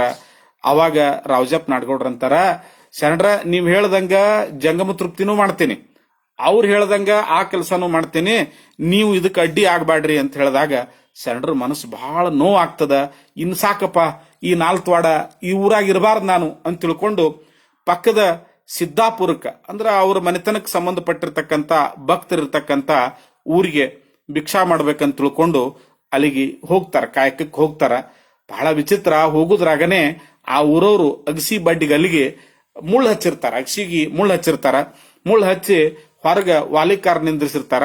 ಅವ ಹೇಳ್ತಿರ್ತಾನ, ಈ ಊರಾಗ ಯಾರು ಬರಬೇಡ್ರಿ, ಯಾಕಂದ್ರೆ 4 ವಾರದಾಗ ಪ್ಲೇಗ್ ಬಂದದ, ನೀವು ನಮ್ಮ ಊರಾಗ ಬಂದ್ರೆ ಪ್ಲೇಗ್ ಬರ್ತದೆ ಅಂತ. ಅವಾಗ ಶರಣರ ಮನಸ್ಸಿಗೆ ನೋವು ಆಗ್ತದ. ಶರಣರ ಕಾಯಕ ಮಾಡ್ಲಿಕ್ಕ ಮುಳ್ಳು ಹಚ್ಚಿದ್ರಲ್ಲಪ್ಪ ಇವ್ರ ಜನ, ಎಂತ ವಿಚಿತ್ರ ಜನ. ಮಾರಿ ಊರಾಗ ಬರ್ತಾಳ, ಮಾರವ ಊರಾಗ ಬರ್ತಾಳಂತ ಬೇಲಿ ಹಚ್ಚಾರ, ಆದ್ರ ಸ್ವಚ್ಛತೆ ಕಡೆ ಗಮನ ಕೊಡ್ತಾ ಇಲ್ಲ. ಎಂಥ ಜನ ಇವರು ಅಂತ ತಿಳ್ಕೊಂಡು ನೊಂದುಕೊಂಡು 40 ವಾರಕ್ಕೆ ಹೊಳ್ಳಿ ಬಂದು ತಮ್ಮ ಗುರುಗಳು ತಮಗೆ ದೀಕ್ಷೆ ಕೊಟ್ಟಿರ್ತಕ್ಕಂಥ ರಾಮಗಿರಿ ಹಿರೇಮಠ ಅಂತ ಕರೀತಾರೆ ಇವತ್ತ 40 ವಾರದ ಹಿರೇಮಠವನ್ನ. ಆ ರಾಮಗಿರಿ ಹಿರೇಮಠದ ರಾಮಗಿರೀಶ್ವರ ಗದ್ದಿಗೆಗೆ ಹತ್ರ ಬಂದು ತಮ್ಮ ಜೋಳಿಗಿನ ಬೆತ್ತನ ಆ ಗದ್ದಿಗೆ ಹತ್ರ ಇಟ್ಟು, ಯಪ್ಪ ನೀ ಕೊಟ್ಟ ವಸ್ತು ನಿನಗ್ ಮುಡ್ತು, ಇನ್ನ 40 ವಾಡ ಎಂಥ ಪರಿಸ್ಥಿತಿಗೆ ಬಂತಪ್ಪ, ಇಂಥ ನೀನು ಹುಟ್ಟಿ ಬೆಳೆದಿರ್ತಕ್ಕಂಥ ಊರಿನೊಳಗ, ನೀನು ಲಿಂಗ ದೀಕ್ಷೆಯನ್ನು ಕೊಟ್ಟಿರ್ತಕ್ಕಂಥ ಈ ಊರಿನೊಳಗ ವೀರಶೈವ ಮನೆತನದವರು ರಾಜ್ಯಭಾರವನ್ನು ಮಾಡ್ತಾ ಇರ್ತಕ್ಕಂಥ ಈ ಊರಿನೊಳಗ ಇಂಥ ಪರಿಸ್ಥಿತಿ ಬಂತಲ್ಲಪ್ಪ ಅಂತ ಮನಸ್ಸಿಗೆ ಬಹಳ ನೋವು ಮಾಡಿಕೊಂಡು ಕಾಲಜ್ಞಾನದ ನುಡಿಗಳನ್ನು ಹೇಳ್ತಾರೆ. ಪುಕ್ಕಟೆ ಅನ್ನ ಹಂಚೋರು ಬರ್ತಾರ, ಸರ್ಕಾರಿ ಕೆಲಸ ಮಾಡೋರು ಬರ್ತಾರ, ಸೋಮಾರಿಗಳಿಗೆ ವೇತನ ಕೊಡುವಂತ ಅಧಿಕಾರಿಗಳು ಬರ್ತಾರ, ಮಾನವೀಯತೆಯನ್ನೇ ಮಾರಾಟ ಮಾಡಿ ಬದುಕ್ತಕ್ಕಂಥ ಜನ ಬರ್ತಾರ. ಹೀಗೆ ತಮ್ಮ ಮನಸ್ಸಿಗೆ ಬಂದಂಗ, ತಮ್ಮ ಮನಸ್ಸಿಗೆ ಏನ್ ಅನಿಸ್ತದ ಅದನ್ನೆಲ್ಲ ಕಾಲಜ್ಞಾನದ ಉಪಾಧಿಯಲ್ಲಿ ಅವರು ಹೇಳ್ತಾರ. ಬಸರಿಗೆ ಪಗಾರ ಕೊಡ್ತಾರ ಅಂತ ಹೇಳಿದ್ರಂತ ಶರಣರ ಅವತ್ತ. ಬಹುಶಃ ಇವತ್ತು ಅಕ್ಕಿ ಕೊಡ್ತಾರ ಅಂದದ್ದು, ಬಸರಿಗೆ ಪಗಾರ ಕೊಡ್ತಾರ ಅಂದದ್ದು, ಊರನ್ನ ಆಳ್ಕಿ ಮಾಡಾಕ ಸರ್ಕಾರಿ ಸೇವಕರು ಬರ್ತಾರ ಅಂದದ್ದು ಬಹುಶಃ ಇವತ್ತೆಲ್ಲ ನಿಜ ಆಗಿದೇನೋ ಅಂತ ಅನ್ಕೋಬಹುದು. ಹಾಗ ಅವರು ಆ ಗದ್ದಿಗೆ ಹತ್ರ ಕುತ್ಕೊಂಡು ಉಪವಾಸದಿಂದ, ಅದು ಹೆಂಗಂದ್ರ ವೀರಾಸನದೊಳಗೆ, ಅವ್ರಿಗೆ ಬಹಳ ಮನಸ್ಸಿಗೆ ನೋವಾತಂದ್ರ ವೀರಾಸನದೊಳಗೆ ಕೂಡ್ತಿದ್ರಂತ. ಹಂಗ ಕುಂತಿರ್ತಾರ. ಕುಂತಾಗ ಆ ಊರಿನ ಗಡಾದ ಸಂಗಪ್ಪ, ಇವತ್ತ 40 ವಾರದೊಳಗ ಗಡಾದ ಮನೆತನ ಬಹಳ ಪ್ರತಿಷ್ಠಿತವಾಗಿರ್ತಕ್ಕಂಥ ಮನೆತನ. ಇವತ್ತು ಕೂಡ ಆ ಮನೆತನದವರು ನಮ್ಮ ಅತ್ಯಂತ ಸ್ನೇಹಿತರು ಕೂಡ ಇದ್ದಾರೆ. ಅವರೆಲ್ಲ ಶರಣರ ಅತ್ಯಂತ ಪರಮ ಭಕ್ತರು. ಅವ್ರ ಮನೆಯೊಳಗ ಸಂಗಪ್ಪನ ಮಗನಿಗೆ ಮಾರಿ ಬ್ಯಾನ್ ಬಂದಿತ್ತಂತ, ಅಂದ್ರೆ ಪ್ಲೇಗ್ ರೋಗ ಬಂದಿತ್ತು. ಅವ ತನ್ನ ಮಗನ ಹೊತ್ಕೊಂಡು ಹಿರೇಮಠಕ್ಕೆ ಬಂದು ಗದ್ದಿಗೆ ಮುಂದೆ ಮಗನ ಹಾಕಿ ಶರಣರಿಗೆ ಕೈ ಮುಗಿದು, ಶರಣರ ನೋಡ್ರಿ ಇದ್ದೊಬ್ಬ ಮಗ, ಇವನು ಬದುಕಿಸ್ರಿ ಅಂತ ಹೇಳಿದಾಗ ಶರಣರು ಗುರುಗಳು ಪಾದೋದಕ ತಗೊಂಡು, ಪಾದೋದಕದೊಳಗೆ ಅದ್ಭುತವಾಗಿರ್ತಕ್ಕಂಥ ಶಕ್ತಿ ಅದ. ಅಲ್ಲಿ ಬಹಳ ವಿಧಗಳದಾವ, ಬಹುಶಃ ಅದನ್ನ ಹೇಳಿಕ್ಕೆ ಟೈಮ್ ಇಲ್ಲ, ಸಮಯ ಇಲ್ಲ.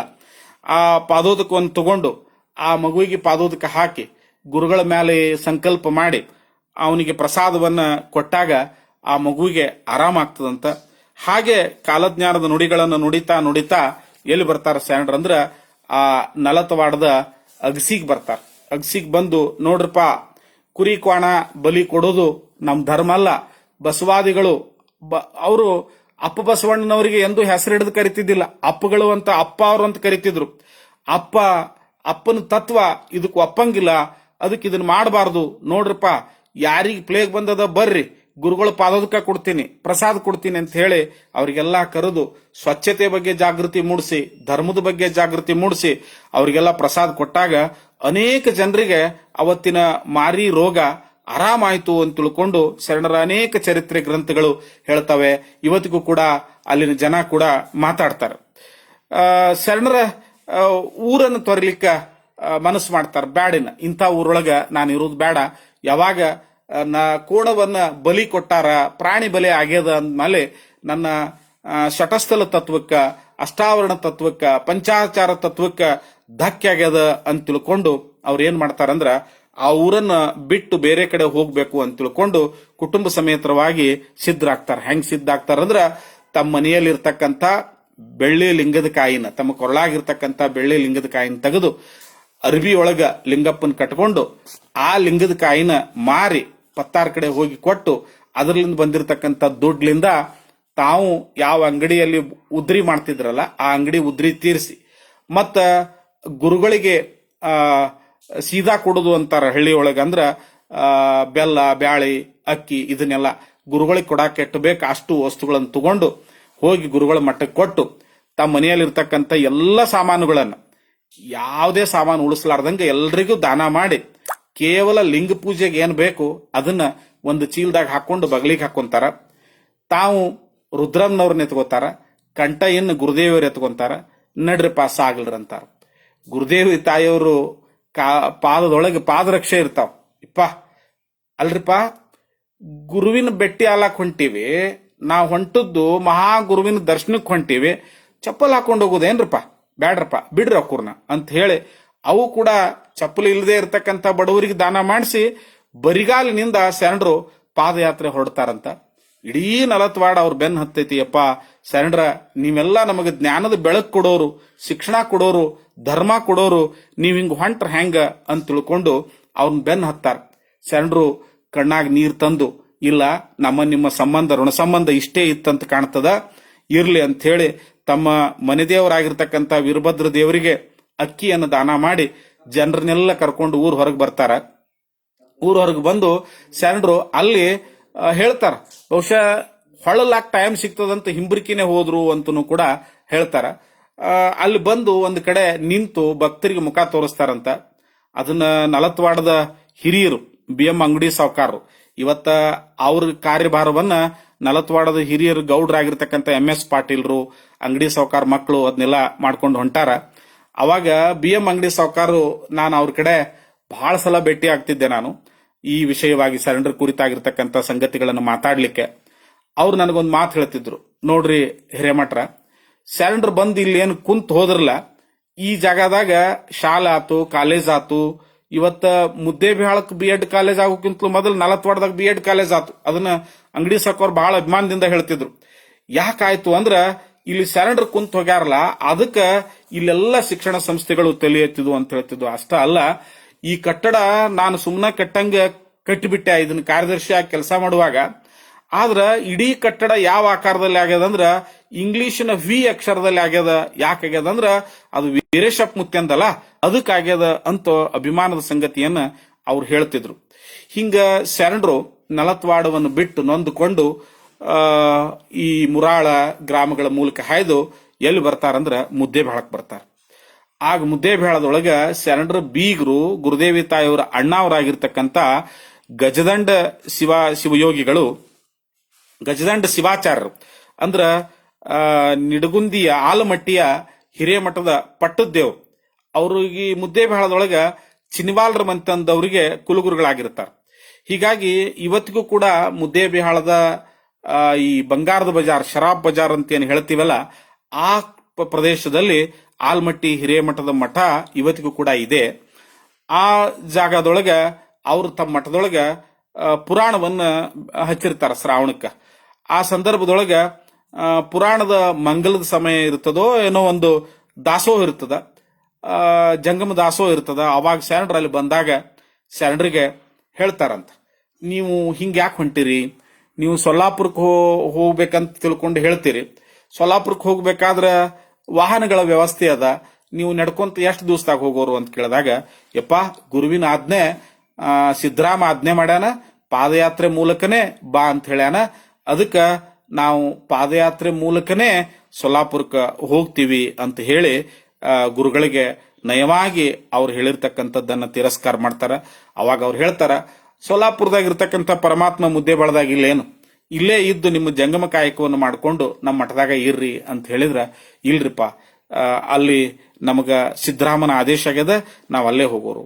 ಆಯ್ತು, ಇವತ್ತು ನಮ್ಮಲ್ಲಿ ಪುರಾಣ ಮಂಗಲದ, ಇವತ್ತರ ಒಂದ್ ದಿವಸ ಇದ್ದು ಹೋಗ್ರಿ ಅಂದ್ರ ಆಯ್ತಂತ ಇದ್ದು ತಾವೇ ತಮ್ಮಲ್ಲಿ ಇರ್ತಕ್ಕಂಥ ದುಡ್ಡನ್ನು ಬಳಸಿ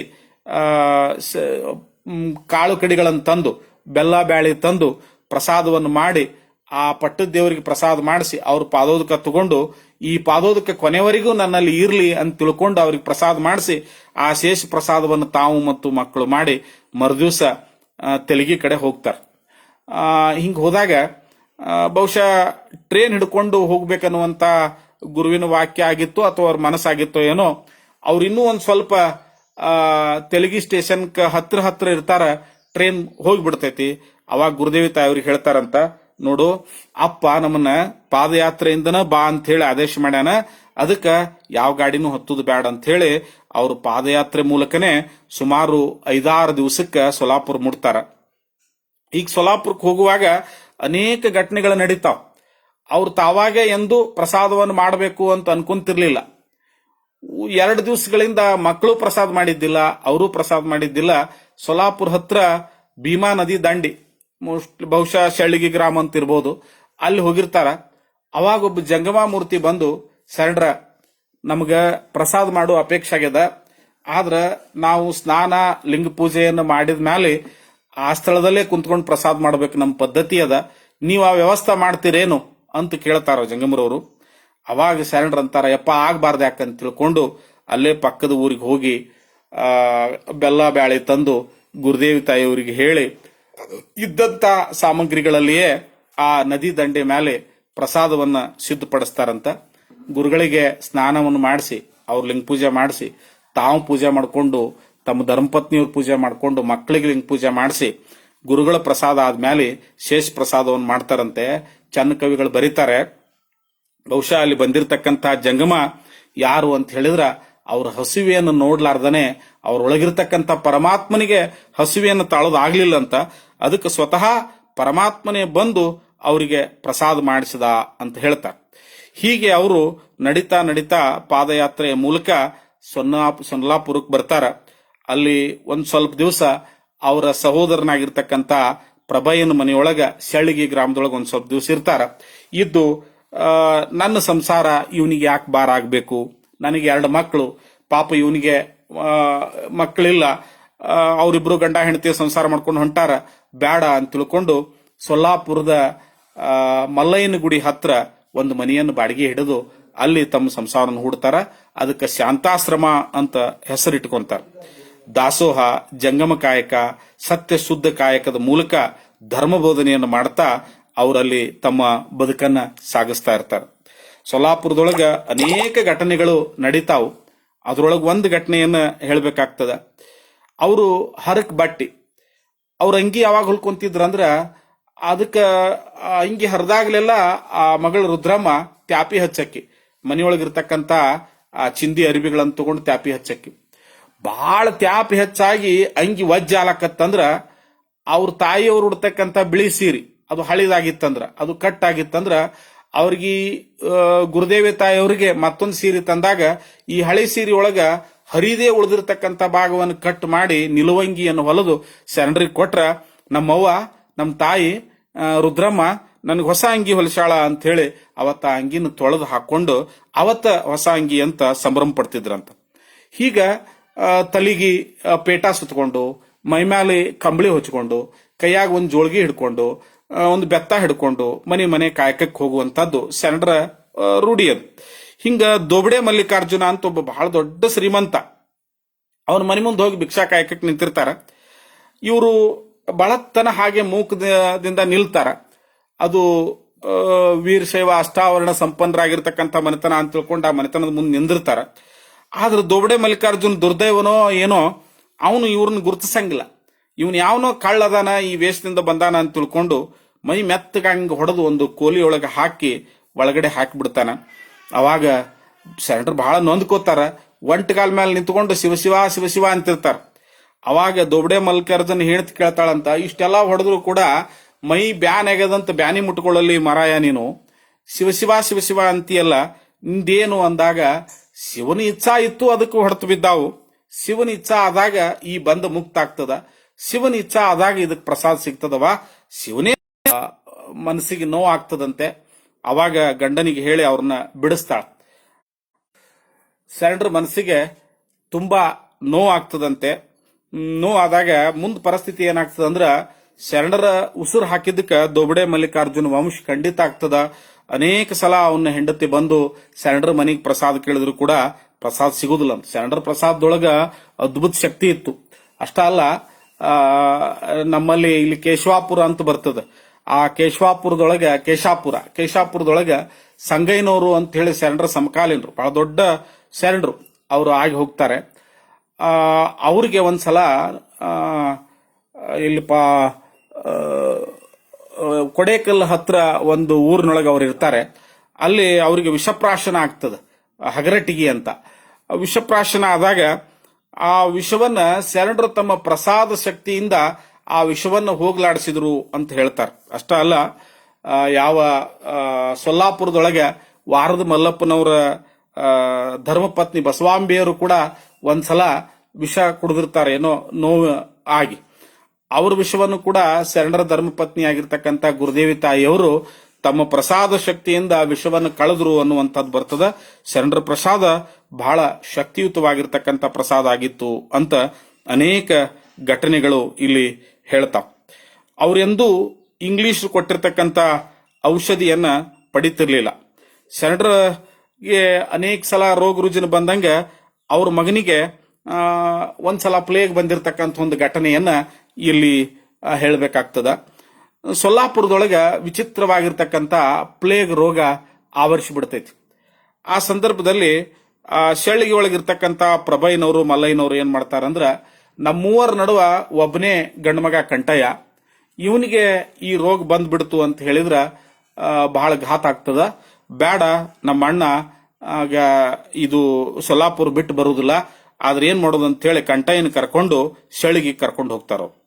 ಆ ಶೆಳ್ಳಿಗೆ ಹೋದ್ಮೇಲೆ ಒಂದ್ 2-3 ದಿವಸ ಆದ್ಮೇಲೆ ಕಂಟಯ್ಯನಿಗೂ ಕೂಡ ಪ್ಲೇಗ್ ರೋಗ ಬಂದ್ಬಿಡ್ತೈತಿ. ಏನ್ ಮಾಡೋದು ಅಂತ ಕಂಟಯ್ಯನ ಚಿಕಿತ್ಸೆ ಮಾಡ್ತಾ ಒಂದ್ 2-3-4 ದಿವಸ ನೋಡ್ತಾರ. ಬಟ್ ರೋಗ ಉಲ್ಬಣ ಆಗಿಬಿಡ್ತೈತಿ. ಅವಾಗ ಪ್ರಭಯ್ಯ ಮತ್ತು ಮಲ್ಲಯ್ಯ ಇಬ್ರು ಸೇರಿ ತಮ್ಮ ಅಣ್ಣ ಅತ್ತಿಗೆಯರನ್ನ ಕರೆಸ್ಕೊಂತಾರ. ಅವ್ರು ಬಂದು ಗುರುದೇವಿ ತಾಯಿಯವರು ಬಹಳ ನೊಂದ್ಕೋತಾರ. ಯಾಕಪ್ಪ ಇದು ಯಾಕೆ ನಿನಗ್ ಬಂತು ತಂದೆ ಅಂತ ತಿಳ್ಕೊಂಡು ಮನಸ್ಸಿನಲ್ಲಿ ಬಹಳ ನೊಂದ್ಕೊಂಡು ಶರಣರು ಕೂಡ ಏನದು ಶಿವನಿಚ್ಛ, ಈ ದೇಹ ಏನೇನು ಕರ್ಮಾದಿಗಳನ್ನು ಅನುಭವಿಸ್ತದ, ಹಂಗ ಅದು ಒಂದ್ ದೇಹ, ಅದೊಂದು ಕಾಯ ಇರ್ಲಿ ಅಂತ ನಿರ್ಲಿಪ್ತ ಭಾವ ಅಂತ ತಾಳ್ತಾರ. ಶರಣರು ಸ್ಥಿತಪ್ರಜ್ಞರು. ದುಃಖ ಬಂದಾಗ ಅತ್ತು ವ್ಯಕ್ತವನ್ನು ಮಾಡ್ತಿದ್ದಿಲ್ಲ, ಸುಖ ಬಂದಾಗ ನಲಿದು ಅದನ್ನ ವ್ಯಕ್ತ ಮಾಡ್ತಿದ್ದಿಲ್ಲ. ಇದಕ್ಕ ಸ್ಥಿತಪ್ರಜ್ಞೆ ಭಾವ ಶರಣರಲ್ಲಿ ಭಾವಿತ್ತು. ಹಾಗೆ ಒಂದ್ 2-3 ದಿವಸ ಚಿಕಿತ್ಸೆ ಮಾಡಿದಾಗ ಅವ್ರಿಗೆ ಆರಾಮಾಗುವುದಿಲ್ಲ. ಅವಾಗ ಅನೇಕ ಇಂಗ್ಲಿಷ್ ವೈದ್ಯರು ಔಷಧಿಯನ್ನು ಕೊಡ್ಲಿಕ್ಕೆ ಬರ್ತಾರ. ಬೇಡ, ಈ ಕಾಯ ಒಂದ್ಸಲ ಅಂಗಸತಿ ಲಿಂಗಪತಿ ಆದ್ಮೇಲೆ ಅನ್ಯಕ್ಕೆ ಕೈ ಚಾಚಬಾರ್ದು, ಬೇಡ, ಇದಕ್ಕೆ ಮಗ ಆದ್ರೂ ಆಟ ನಾನಾದ್ರೂ ಆಟ ಅಂತ. ಹೆಂಗ ಗಾಂಧೀಜಿ ಅವರು ಕಸ್ತೂರ್ಬಾ ಅವರಿಗೆ ಬೀಫ್ ಟೀ ಕುಡಿಲಿಕ್ಕೆ ಒಪ್ಪಂಗಿಲ್ಲಲ್ಲ, ಆ ರೀತಿಯಾಗಿ ಇವರು ಇಂಗ್ಲಿಷ್ ಔಷಧಿಯನ್ನು ಬಳಸಲಿಕ್ಕೆ ಒಪ್ಪಂಗಿಲ್ಲ. ಅಷ್ಟೇ ಅಲ್ಲ, ಅಲ್ಲಿಬ್ರು ಜಂಗಮ ವರ್ಯರು ಈ ವೈದ್ಯಕೀಯ ಕಾಯಕವನ್ನು ಮಾಡ್ತಿರ್ತಾರೆ, ಚನ್ಮಲ್ಲಯ್ಯ ಮತ್ತು ನೀಲಂಗಿ ಸಂಗಯ್ಯ ಅಂತ. ಅವ್ರು ಬಂದು ಹೇಳ್ತಾರ, ನಾವು ಚಿಕಿತ್ಸೆ ಕೊಡ್ತೀವಿ ಅಂತ ಹೇಳಿ. ಆಗ ಶರಣರಿಗೆ ಅನ್ಸಿರ್ತದ, ಇದಕ್ಕೆ ಏನ್ ಚಿಕಿತ್ಸೆ ಕೊಟ್ಟರು ಕೂಡ ಗುಣ ಆಗುವಂತ ರೋಗ ಅಲ್ಲ ಇದು, ಇವಂದು ಅವಧಿ ಮುಗ್ದದ ಅಂತ ತಿಳ್ಕೊಂಡು ಅವ್ರೇನ್ ಹೇಳ್ತಾರಂದ್ರ, ಅಪ್ಪ ಅವನಿಗೆ ಶಿವನ ಕರೆ ಬಂದದ, ನೀವು ಉಪಚಾರ ಮಾಡಿ ಏನ್ ಮಾಡೋರು, ಅಕಸ್ಮಾತ್ ನೀವು ಉಪಚಾರ ಮಾಡಿದ ಮೇಲೆ ಅವಾಗ ಆರಾಮಾಗ್ಲಿಲ್ಲ ಅಂದ್ರ ಜಂಗಮರು ನಿಮ್ ಮನಸ್ಸಿಗೆ ನೋವಾಗ್ತದಲ್ಲ, ನನ್ನ ಉಪಚಾರದಿಂದ ಅವನಿಗೆ ಆರಾಮಾಗಿಲ್ಲ ಅಂತ ಹೇಳಿ ಬೇಡ ಅಂತ ಹೇಳಿ ಆ ಕೂಸಿನ ತೆಲುಗುಂಬಕ್ಕೊಬ್ರು ಕಾಲ್ದಸಲಿ ಒಬ್ರು ಕುತ್ಕೊಂಡು ಸಿದ್ದೇಶ್ವರನ ವಚನಗಳನ್ನು ಪಠಣ ಮಾಡ್ತಾರಂತ. ಅವತ್ತು ಮಧ್ಯರಾತ್ರಿಯಲ್ಲಿ ಒಂದ್ ದಿವಸ ಕಂಟಯ್ಯ ಎದ್ದು ಕೂಡ್ತಾನ, ಅಪ್ಪ ನನಗೆ ಸುಪ್ರಭಾತ ಹಾಡುವಂತ ಮನಸ್ಸಾಗಿದೆ, ಸಿದ್ದೇಶ್ವರನ ವಚನಗಳನ್ನು ಹೇಳುವಂತ ಮನಸ್ಸಾಗಿದೆ ಅಂತ ಹೇಳಿದಾಗ ಅವಾಗ ಗುರುದೇವರು ಹೇಳ್ತಾರಂತ, ಇನ್ನ ಹೊತ್ತು ಹೊಂಟಿಲ್ಲ, ರಾತ್ರಿ 12 ಗಂಟೆ ಆಗ್ಲಿಕ್ಕತ್ತದ, ಅದಕ್ಕೆ ಬೇಡ ಅಂತ ಹೇಳಿದ್ರ, ಇಲ್ಲ ನನಗೆ ಈಗ ಬೆಳಗಾಗ್ಯದ,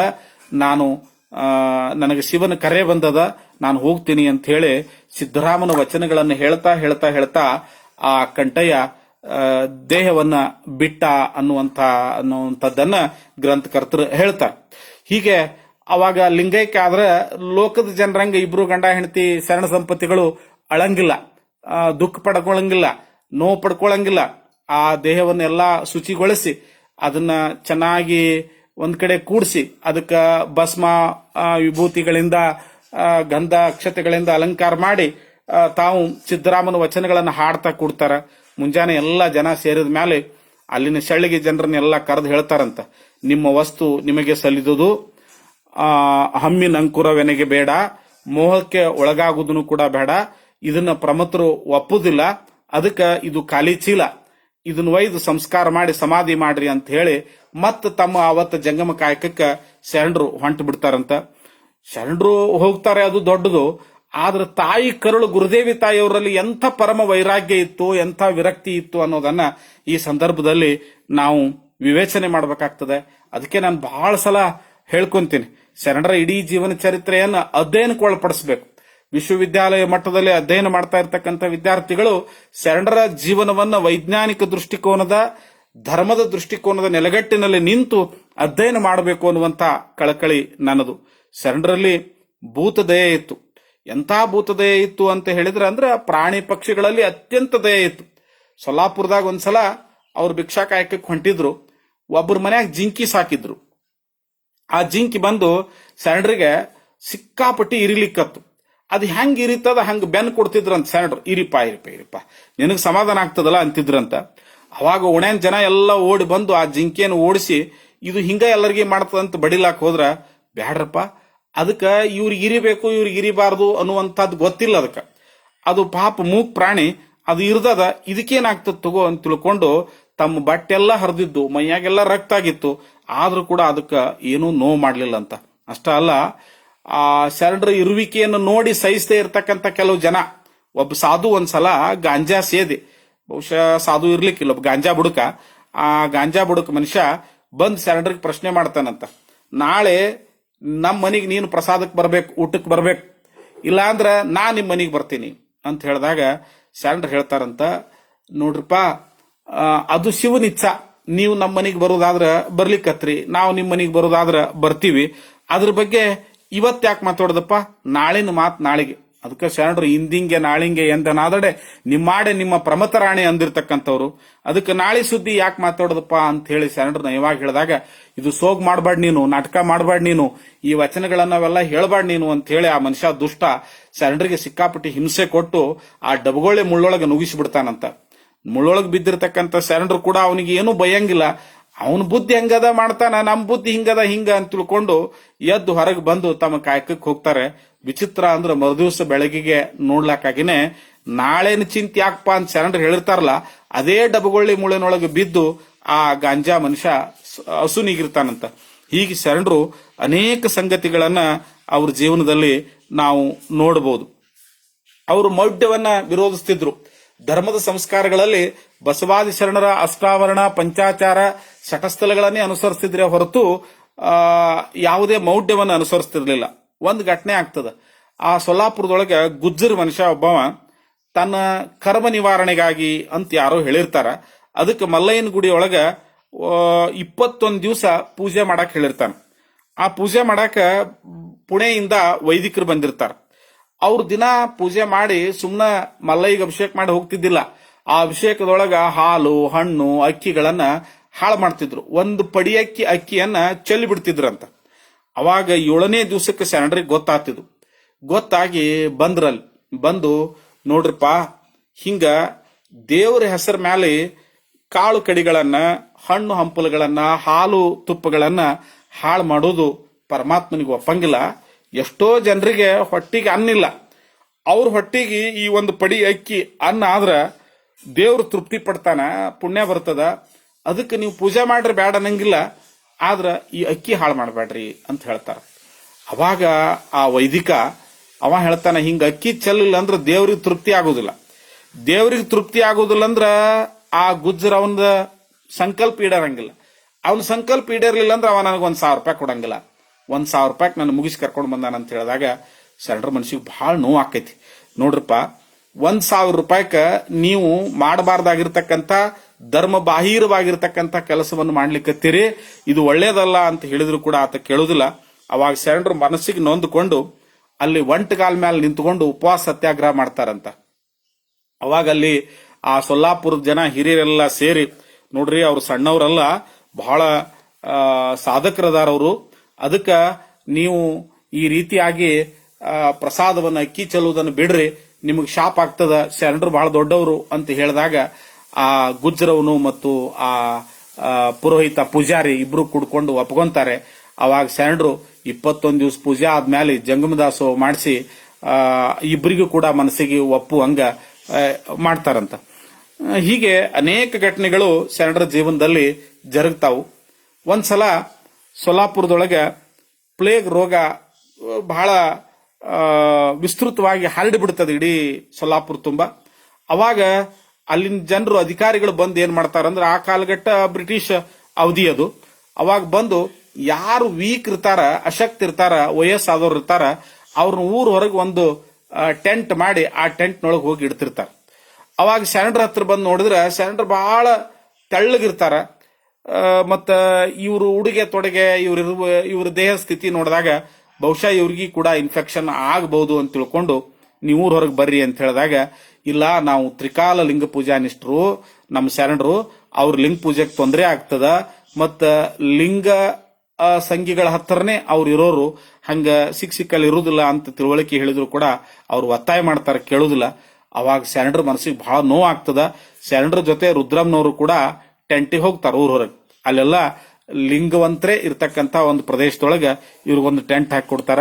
ಅಂತ ಪ್ರದೇಶ ಇದ್ರೂ ಕೂಡ ನಮ್ಮ ಲಿಂಗ ಪೂಜೆಗೆ ಬಾವಿ ನೀರೇ ಸಿಗಬೇಕು, ನಳದ ನೀರು ಅವರೆಂದೂ ಬಳಸ್ತಿದ್ದಿಲ್ಲ.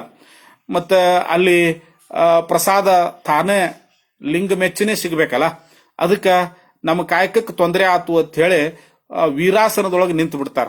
2 ದಿವಸ ಆಗ್ತದ, 3 ದಿವಸ ಆಗ್ತದ, ಅವ್ರ ಪ್ರಸಾದೇ ತಗೊಳಂಗಿಲ್ಲ. ಪಾಪ ಸಣ್ಣ ವಯಸ್ಸಿನ ರುದ್ರಮ್ನವ್ರಿಗೆ ಅವ್ರನ್ನ ಸಂತೈಸೋದು ಕಷ್ಟ ಆಗ್ತೈತಿ. ಅವಾಗ ಊರ್ಲಿಂದ ಗುರುದೇವಿ ತಾಯಿಯವರೇ ಬರ್ತಾರ. ಬಂದು, ಅಲ್ರಪ್ಪ ನೀವು ಮನಸ್ಸಿಗೆ ನೋವಾಗಿ ಪ್ರಸಾದ ಬಿಟ್ಟಿರಿ, ಒಪ್ಕೊಂತೀನಿ. ಆದ್ರೆ ನೀವು ತ್ರಿಕಾಲ ಲಿಂಗ ಪೂಜಾ ನಿಷ್ಠರು ಮತ್ತು ಲಿಂಗ ಪೂಜೆ ಬಿಟ್ಟಿರಲ್ಲ, ಹಿಂಗಾದ್ರೆ ಹೆಂಗ? ಈ ವೀರಾಸಂತ ಕೂತ್ಕೊಂಡ್ರ ನಿಮ್ ಸ್ನಾನ ಹೆಂಗಾಗಬೇಕು, ನಿಮ್ ಲಿಂಗಾರ್ಚನೆ ಹೆಂಗ ಆಗ್ಬೇಕು ಅಂದಾಗ, ನೋಡ್ರಿಪ್ಪ ನಮಗ ವೈರಾಗ್ಯ ಬಂದೈತಿ, ಮನಸ್ಸಿಗೆ ನೋವಾಗ್ಯದ. ಯಾವಾಗ ನಮಗ್ ಜಡ್ ಬರ್ಲಾರ್ದನೆ ಜಡ್ ಬಂದದಂತ ಇಲ್ಲಿ ತಂದಿಟ್ಟಾರಂದ್ರ ಅವ್ರ ನಮ್ಮನ್ನ ಕರ್ಕೊಂಡೋಗಿ ಊರಾಗ ಬಿಡುತ್ತಾನ. ನಾವು ಈ ವೃತ ಬಿಡಂಗಿಲ್ಲ, ನಾವು ಹಿಂಗ ವೀರಾಸಂದವ್ ನಿಂತ್ಕೊಂಡು ಶಿವನಾಮ ಸ್ಮರಣೆ ಮಾಡೋರ. ನಿಮಗೆ ನಮ್ಮ ಲಿಂಗ ಪೂಜೆ ಮಾಡಿಸ್ಬೇಕಂತ ಮನಸ್ಸಾಗಿತ್ತಂದ್ರ ನಮಗ್ ಒದ್ದೆ ಬಟ್ಟೆಯಿಂದ ಇಲ್ಲೇ ಮಡಿ ಮಾಡಿ ನೀವ ನಮ್ಮ ಲಿಂಗ ಕರಡಿಗೊಳಗಿರ್ತಕ್ಕಂಥ ಲಿಂಗ ತೆಗೆದು ಆ ಲಿಂಗ ಪೂಜೆ ಮಾಡ್ಸಂಗಿದ್ರು ಮಾಡಿಸ್ರಿ ಅಂತ ಹೇಳ್ತಾರಂತ. ಆಗ ಅವರು ಆ ರೀತಿ ಪೂಜೆ ಮಾಡಿಸುವಾಗ 7ನೇ ದಿವಸಕ್ಕೆ ಬ್ರಿಟಿಷ್ ಅಧಿಕಾರಿಗಳು ಬಂದು ಇವರು ಔಷಧ ತಗೊಳ್ಳೋದ್ರಾಗ್ಯಾರ, ಮತ್ ಹಿಂಗಾದ್ರೆ ಹೆಂಗ ಅಂತ ಕೇಳಿದಾಗ ಗುರುದೇವಿ ತಾಯಿಯವರು ತಿಳಿಸಿ ಹೇಳ್ತಾರ, ಅವ್ರು ಒಂದ್ಸಲ ಹಠ ಹಿಡಿದ್ರು ಅಂದ್ರೆ ಬಿಡುವುದಿಲ್ಲ. ಅವರು ತತ್ವ ಸಿದ್ಧಾಂತಗಳಿಗಾಗಿ ಬದುಕಿದವ್ರೆ ಹೊರತು ಔಷಧಿಗಳಿಗಾಗಿ ಅನ್ನಕ್ಕಾಗಿ ಬದುಕಿದವ್ರಲ್ಲ. ಅದಕ್ಕೆ ಅವರು ಈ 7 ದಿವಸನೂ ನೀರು ಸಹಿತ ಕುಡುದಿಲ್ಲ ಅಂತ ಹೇಳಿದಾಗ ಆ ಬ್ರಿಟಿಷರು ವೈದ್ಯರು ಬೆಕ್ಕಸ್ ಬೆರಗಾಗ್ತಾರ.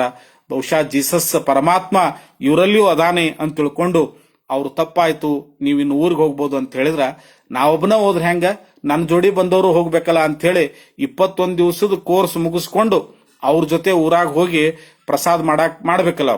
ಹಾಗೆ ಹೋಗಿ ಸ್ನಾನವನ್ನು ಮಾಡಿ ಲಿಂಗಾರ್ಚನೆ ಮಾಡಿಕೊಂಡು ಕಾಯಕಕ್ಕೆ ಹೋಗ್ಬೇಕಂತ ನಿಂತಾಗ ಸಿದ್ದೇಶ್ವರ ಗುಡಿಯಿಂದ ಒಬ್ಬ ಮನುಷ್ಯ ಬರ್ತಾನಂತ. ಶರಣರ, ನಾವು 63 ಜನ ಪುರಾತನರು ಇಲ್ಲಿ ಸಿದ್ದರಾಮೇಶ್ವರ ಗುಡಿಯೊಳಗೆ ಬಂದು ಇಳ್ಕೊಂಡಿವಿ.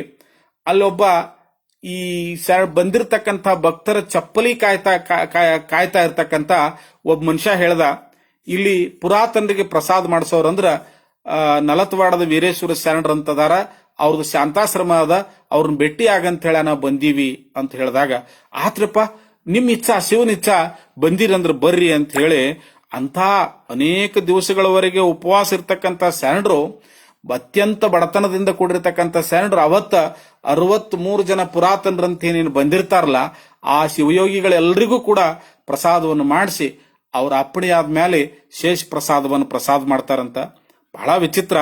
ಇಷ್ಟು ದಿವಸಗಳವರೆಗೆ ಒಬ್ಬ ಮನುಷ್ಯ ಉಪವಾಸ ಇರ್ಲಿಕ್ಕೆ ಹೆಂಗ್ ಸಾಧ್ಯ ಅಂತ ಹೇಳಿದ್ರ, ಇಲ್ಲಿ ಸಮಯ ಇಲ್ಲ. ಸ್ವಲ್ಪದ್ರೊಳಗೆ ಒಂದು ಮಾತನ್ನ ನನಗೂ ಕೂಡ ಕುತೂಹಲ ಆಗಿ ಅನೇಕ ಗ್ರಂಥಗಳನ್ನ ತಿರುವಿ ಹಾಕಿ ಓದಿ ಅನೇಕ ಜನ ಸ್ವಾಮಿಗಳಿಗೆ ಸಾಧಕರಿಗೆ ಫೋನ್ ಮಾಡಿ ಕೇಳ್ಕೊಂಡಾಗ ನನಗೆ ಸಿಕ್ಕಿರ್ತಕ್ಕಂಥ ಜ್ಞಾನ ಅಂದ್ರ, ಆಂತರ್ಯದೊಳಗ ಚಂದ್ರ ನಾಡಿ ಅನ್ನುವಂಥ ಒಂದು ನಾಡಿ ಇರ್ತದಂತ. ಆ ನಾಡಿ ಸ್ಫುರಣಗೊಂಡು ಶರೀರದಲ್ಲಿ ಚಂದ್ರಪುಟಿ ಅನ್ನುವಂಥ ಅಮೃತ ರಸವನ್ನ ಹೊರಗೆ ಹಾಕ್ತದ. ಆ ತಂಪು, ಆ ಕಂಪು, ಆ ಆನಂದ ಉಪವಾಸವನ್ನು ಕೂಡ ಮರೆಸ್ತದಂತೆ. ಹೀಗೆ ಸಾಧಕರು ನಮ್ಮ ಮಧ್ಯದಲ್ಲಿರ್ತಕ್ಕಂಥ ಅನೇಕ ಜನರು ಈ ರೀತಿಯ ಉಪವಾಸವನ್ನ ಕೈಗೊಂಡ್ರು ಅನ್ನತಕ್ಕಂಥದ್ದನ್ನ ಆನೆಗುಂದಿ ಶರಣಮ್ಮನವ್ರ ಬಗ್ಗೆ ಕೂಡ ನಾವು ಅನೇಕ ಘಟನೆಗಳನ್ನು ಕೇಳಬಹುದು. ಹೀಗೆ ಅನೇಕ ಸಂಗತಿಗಳಲ್ಲಿ ಅವರ ಜೀವನ ಹೀಗೆ ಸಾಕ್ತಾ ಇರ್ತದೆ. ಮತ್ ಸೊಲ್ಲಾಪುರದೊಳಗೆ ಅವ್ರ ಜೀವನ ನಡೆದಿರ್ತದೆ. ಮನೆಯಲ್ಲಿ ಬೆಳೆದು ನಿಂತಿರ್ತಕ್ಕಂಥ ಮಗಳು ರುದ್ರಾಂಬಿಕೆ ಇರ್ತಾಳೆ. ಬಹುಶಃ ಶರಣರು ತಾವು ಕೂಡ ವಿರತಿಯನ್ನು ಸಾಧಿಸಿದ್ರು. ರುದ್ರಮ್ಮನವ್ರಿಗೂ ಕೂಡ ಸ್ವತಃ ಶರಣರೇ ದೀಕ್ಷೆಯನ್ನು ಕೊಟ್ಟಿರ್ತಾರ. ಅವಳು ಕೂಡ ವಿರಕ್ತ ಜೀವನವನ್ನು ಸಾಗಿಸ್ಲಿ ಅನ್ನುವಂತ ಸಂಕಲ್ಪ ಶರಣರದು ಇತ್ತೋ ಏನೋ. ಆದ್ರೆ ಸಮಾಜ, ಪರಿಸರ ಅದಕ್ಕೆ ಅವಕಾಶ ಕೊಡಂಗಿಲ್ಲ. ಹಾಗಾಗಿ ತನ್ನ ಪ್ರಯತ್ನವನ್ನ ಸಮಾಜ ಮಾಡ್ತಾನೆ ಇರ್ತದೆ. ಅದೇ ಊರಿನೊಳಗೆ ಚನ್ಮಲ್ಲಯ್ಯ ಅನ್ನುವಂತ ಒಬ್ಬ ಶಿಕ್ಷಕರಿರ್ತಾರ. ಅವ್ರ ಮದುವೆ ಆಗಿರ್ತದ. ಅವ್ರ ಹೆಂಡತಿಗೆ ದೊಡ್ಡ ಬ್ಯಾನಿ ರೋಗ ಬಂದಿರ್ತೈತಿ. ಇನ್ನು ಅವಳು ಬದುಕಂಗಿಲ್ಲ.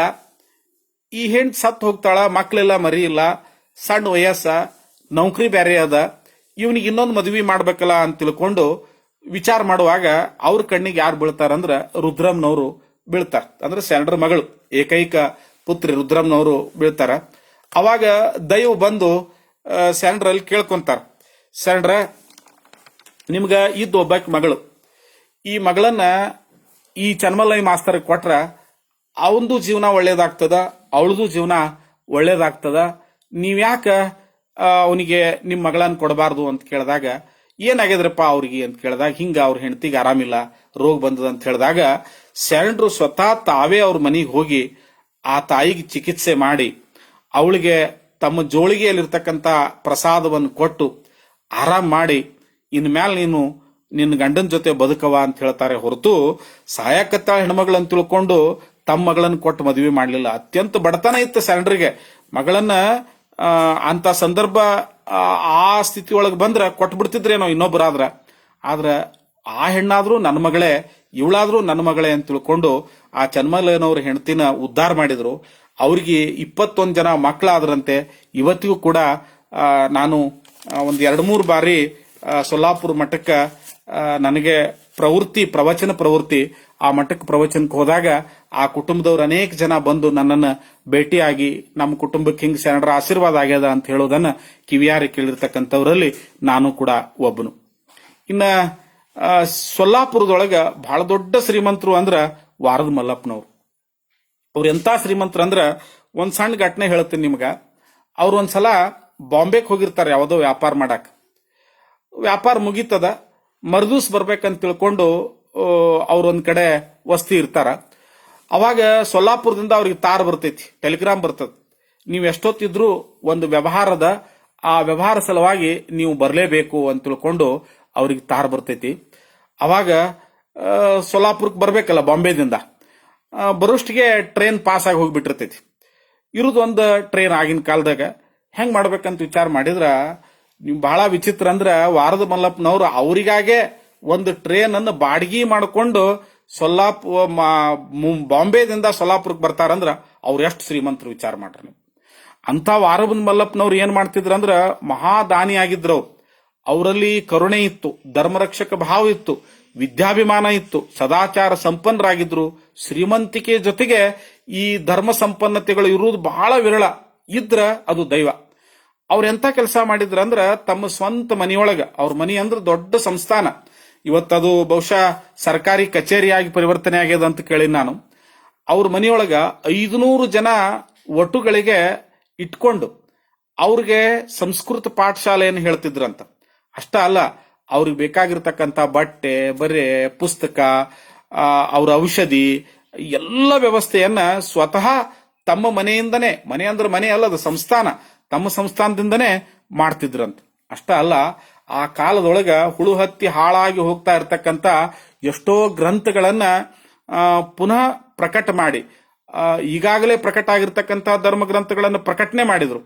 ತಾಡೋಲೆಗಳಿರ್ತಕ್ಕಂಥ ಆ ಗ್ರಂಥಗಳನ್ನು ತಂದು ವಿದ್ವಾಂಸರ ಕಡೆಯಿಂದ ಓದಿಸಿ, ಬರಿಸಿ, ಅವುಗಳನ್ನು ಅಚ್ಚು ಹಾಕಿಸಿ ಪ್ರಿಂಟ್ ಮಾಡಿ ಕನ್ನಡವನ್ನ ಕಟ್ಟಿರ್ತಕ್ಕಂಥ ಮಹಾನ್ ದಾಸೋಹ ಯಾರಂದ್ರ ವಾರದ ಮಲ್ಲಪ್ಪನವ್ರು. ಅವ್ರಿಗೆ ಒಂದ್ ದೊಡ್ಡ ಕೊರತೆ ಏನಿತ್ತಂದ್ರ ಅವ್ರಿಗೆ ಮಕ್ಕಳು ಇದ್ದಿದ್ದಿಲ್ಲ. ಅವರು ವೈದಿಕ ತತ್ವವನ್ನ ನಂಬುತ್ತಿದ್ರೋ ಇಲ್ಲೋ, ಆದ್ರ ಅವ್ರಿಗೆ ಕಷ್ಟ ಆದಾಗ ದೊಡ್ಡ ಸಂಸ್ಥಾನಿಕರು, ಶ್ರೀಮಂತರು ಅವ್ರಿಗೆ ಅನೇಕ ಜನ ಬಂದು ಹೇಳಿದ್ರು, ನೋಡ್ರಿ ನಿಮ್ಗೆ ಹಿಂದೆ ಆರಾಮಿಲ್ಲಾರ್ದಾಗ ಸೊಲ್ಲಾಪುರದೊಳಗೆ ಎಲ್ಲಾ ಲಿಂಗಕ್ಕೂ ಕೂಡ ಮೃತ್ಯುಂಜಯ ಜಪ ಪ್ರಯೋಗ ಮಾಡಿದಾಗ ನಿಮ್ಗೆ ಆರಾಮಾಗಿತ್ತು. ಹಂಗ ಪುತ್ರ ಕಾಮೇಷ್ಟಿ ಯಜ್ಞವನ್ನ, ಯಾಗವನ್ನು ಮಾಡಿದ್ರ ನಿಮಗೆ ಮಕ್ಕಳಾಕ್ಕವು ಅಂತ ಹೇಳ್ತಾರೆ. ಅವಾಗ ದೊಡ್ಡ ರಾಜ ಇದ್ದಂಗ ಅವರು ಜನರ ಇಚ್ಛಾದ ವಿರುದ್ಧ ಯಾಕೆ ಹೋಗ್ಬೇಕು ಅಂತ ತಿಳ್ಕೊಂಡು ಆ ಸಂಸ್ಥಾನಿಕರೇ ಆಯ್ತಪ್ಪ ಅದೊಂದು ಕೆಲಸ ಮಾಡೇ ಬಿಡೋಣ ಅಂತ ಹೇಳ್ತಾರೆ. ಆವಾಗ ಪುಣೆದಿಂದ ಪಂಡಿತರನ್ನ ಅಂದ್ರ ಪೌರೋಹಿತ್ಯವನ್ನು ಮಾಡ್ತಕ್ಕಂಥ ಋತಿಜ್ವರನ್ನ ಕರೆಸಿ ಅವ್ರ ಮೂಲಕ ಯಜ್ಞವನ್ನು ಮಾಡಲಿಕ್ಕೆ ಸಿದ್ಧತೆ ನಡೆಸ್ತಾರೆ. ಅನೇಕ ಕಾಳು ಕಡಿಗಳನ್ನು ಸುಡೋದು, ತುಪ್ಪ ಸುಡೋದು, ಹೀಗೆ ಬಹುಶಃ ಎಲ್ಲೋ ಒಂದ್ ಕಡೆ ಹೇಳ್ತಾರೆ ಅಲ್ಲಿ ಪ್ರಾಣಿ ಬಲಿ ಕೂಡ ನಡೀತದೆ ಅಂತ ತಿಳ್ಕೊಂಡು. ಹಾಗೆ ಇಂಥ ಘಟನೆಯನ್ನು ಕೇಳಿರ್ತಕ್ಕಂಥ ವೀರೇಶ್ವರ ಶರಣರಿಗೆ ಮನಸ್ಸು ನೋವು ಆಗ್ತೈತಿ, ನೊಂದ್ಕೊಂಡು ಬಂದು ವಾರದ ಮಲ್ಲಪ್ಪನವ್ರ ಹತ್ರ ವಿನಂತಿ ಮಾಡ್ತಾರ. ಯಾಕ್ರಪ್ಪ ಮಕ್ಕಳಿಲ್ಲ ಅಂತ ಹೇಳಿ ಧರ್ಮ ಬಿಡುದೈತೇನ್ರಪ್ಪ? ನಾವು ವೀರಶೈವರು ದಕ್ಷ ಬ್ರಹ್ಮನ ಯಜ್ಞದೊಳಗೆ ಅವನ ಯಜ್ಞಕುಂಡವನ್ನು ಹಾಳು ಮಾಡಿ ನಮ್ಮ ಗೋತ್ರ ಪುರುಷ ವೀರಭದ್ರ ಧರ್ಮ ಸಂಸ್ಥಾಪನೆ ಮಾಡಿರ್ತಕ್ಕಂಥ ಧರ್ಮದವ್ರು ನಾವು. ಇದು ಧರ್ಮ ಒಪ್ಪಂಗಿಲ್ಲ. ಅದಕ್ಕೆ ಆ ಬ್ರಾಹ್ಮಣರನ್ನು ಕರೆಸಿ ನೀವು ಯಜ್ಞವನ್ನು ಮಾಡೋದು ತಪ್ಪಾಗ್ತದ. ನಿಮಗೆ ಪುತ್ರ ಕಾಮೇಷ್ಟಿ ಯಾಗದಿಂದನೇ ಮಕ್ಕಳಾಕವಂತ ಯಾಕೆ ತಪ್ಪು ತಿಳ್ಕೊಂಡಿರಿ? ನೀವು ಜಂಗಮ ದಾಸೋಹ ಮಾಡ್ರಿ, ಆ ಜಂಗಮ ತೃಪ್ತಿಯಿಂದ ನಿಮಗೆ ಮಕ್ಕಳಾಕಾವು. ಮಕ್ಕಳು ಆಗ್ಲಿಲ್ಲ ಅಂದ್ರೆ ನಾನ ನಿಮ್ಮ ಮಗ ಹಾಕಿನಿ ಅಂದ್ರಂತ.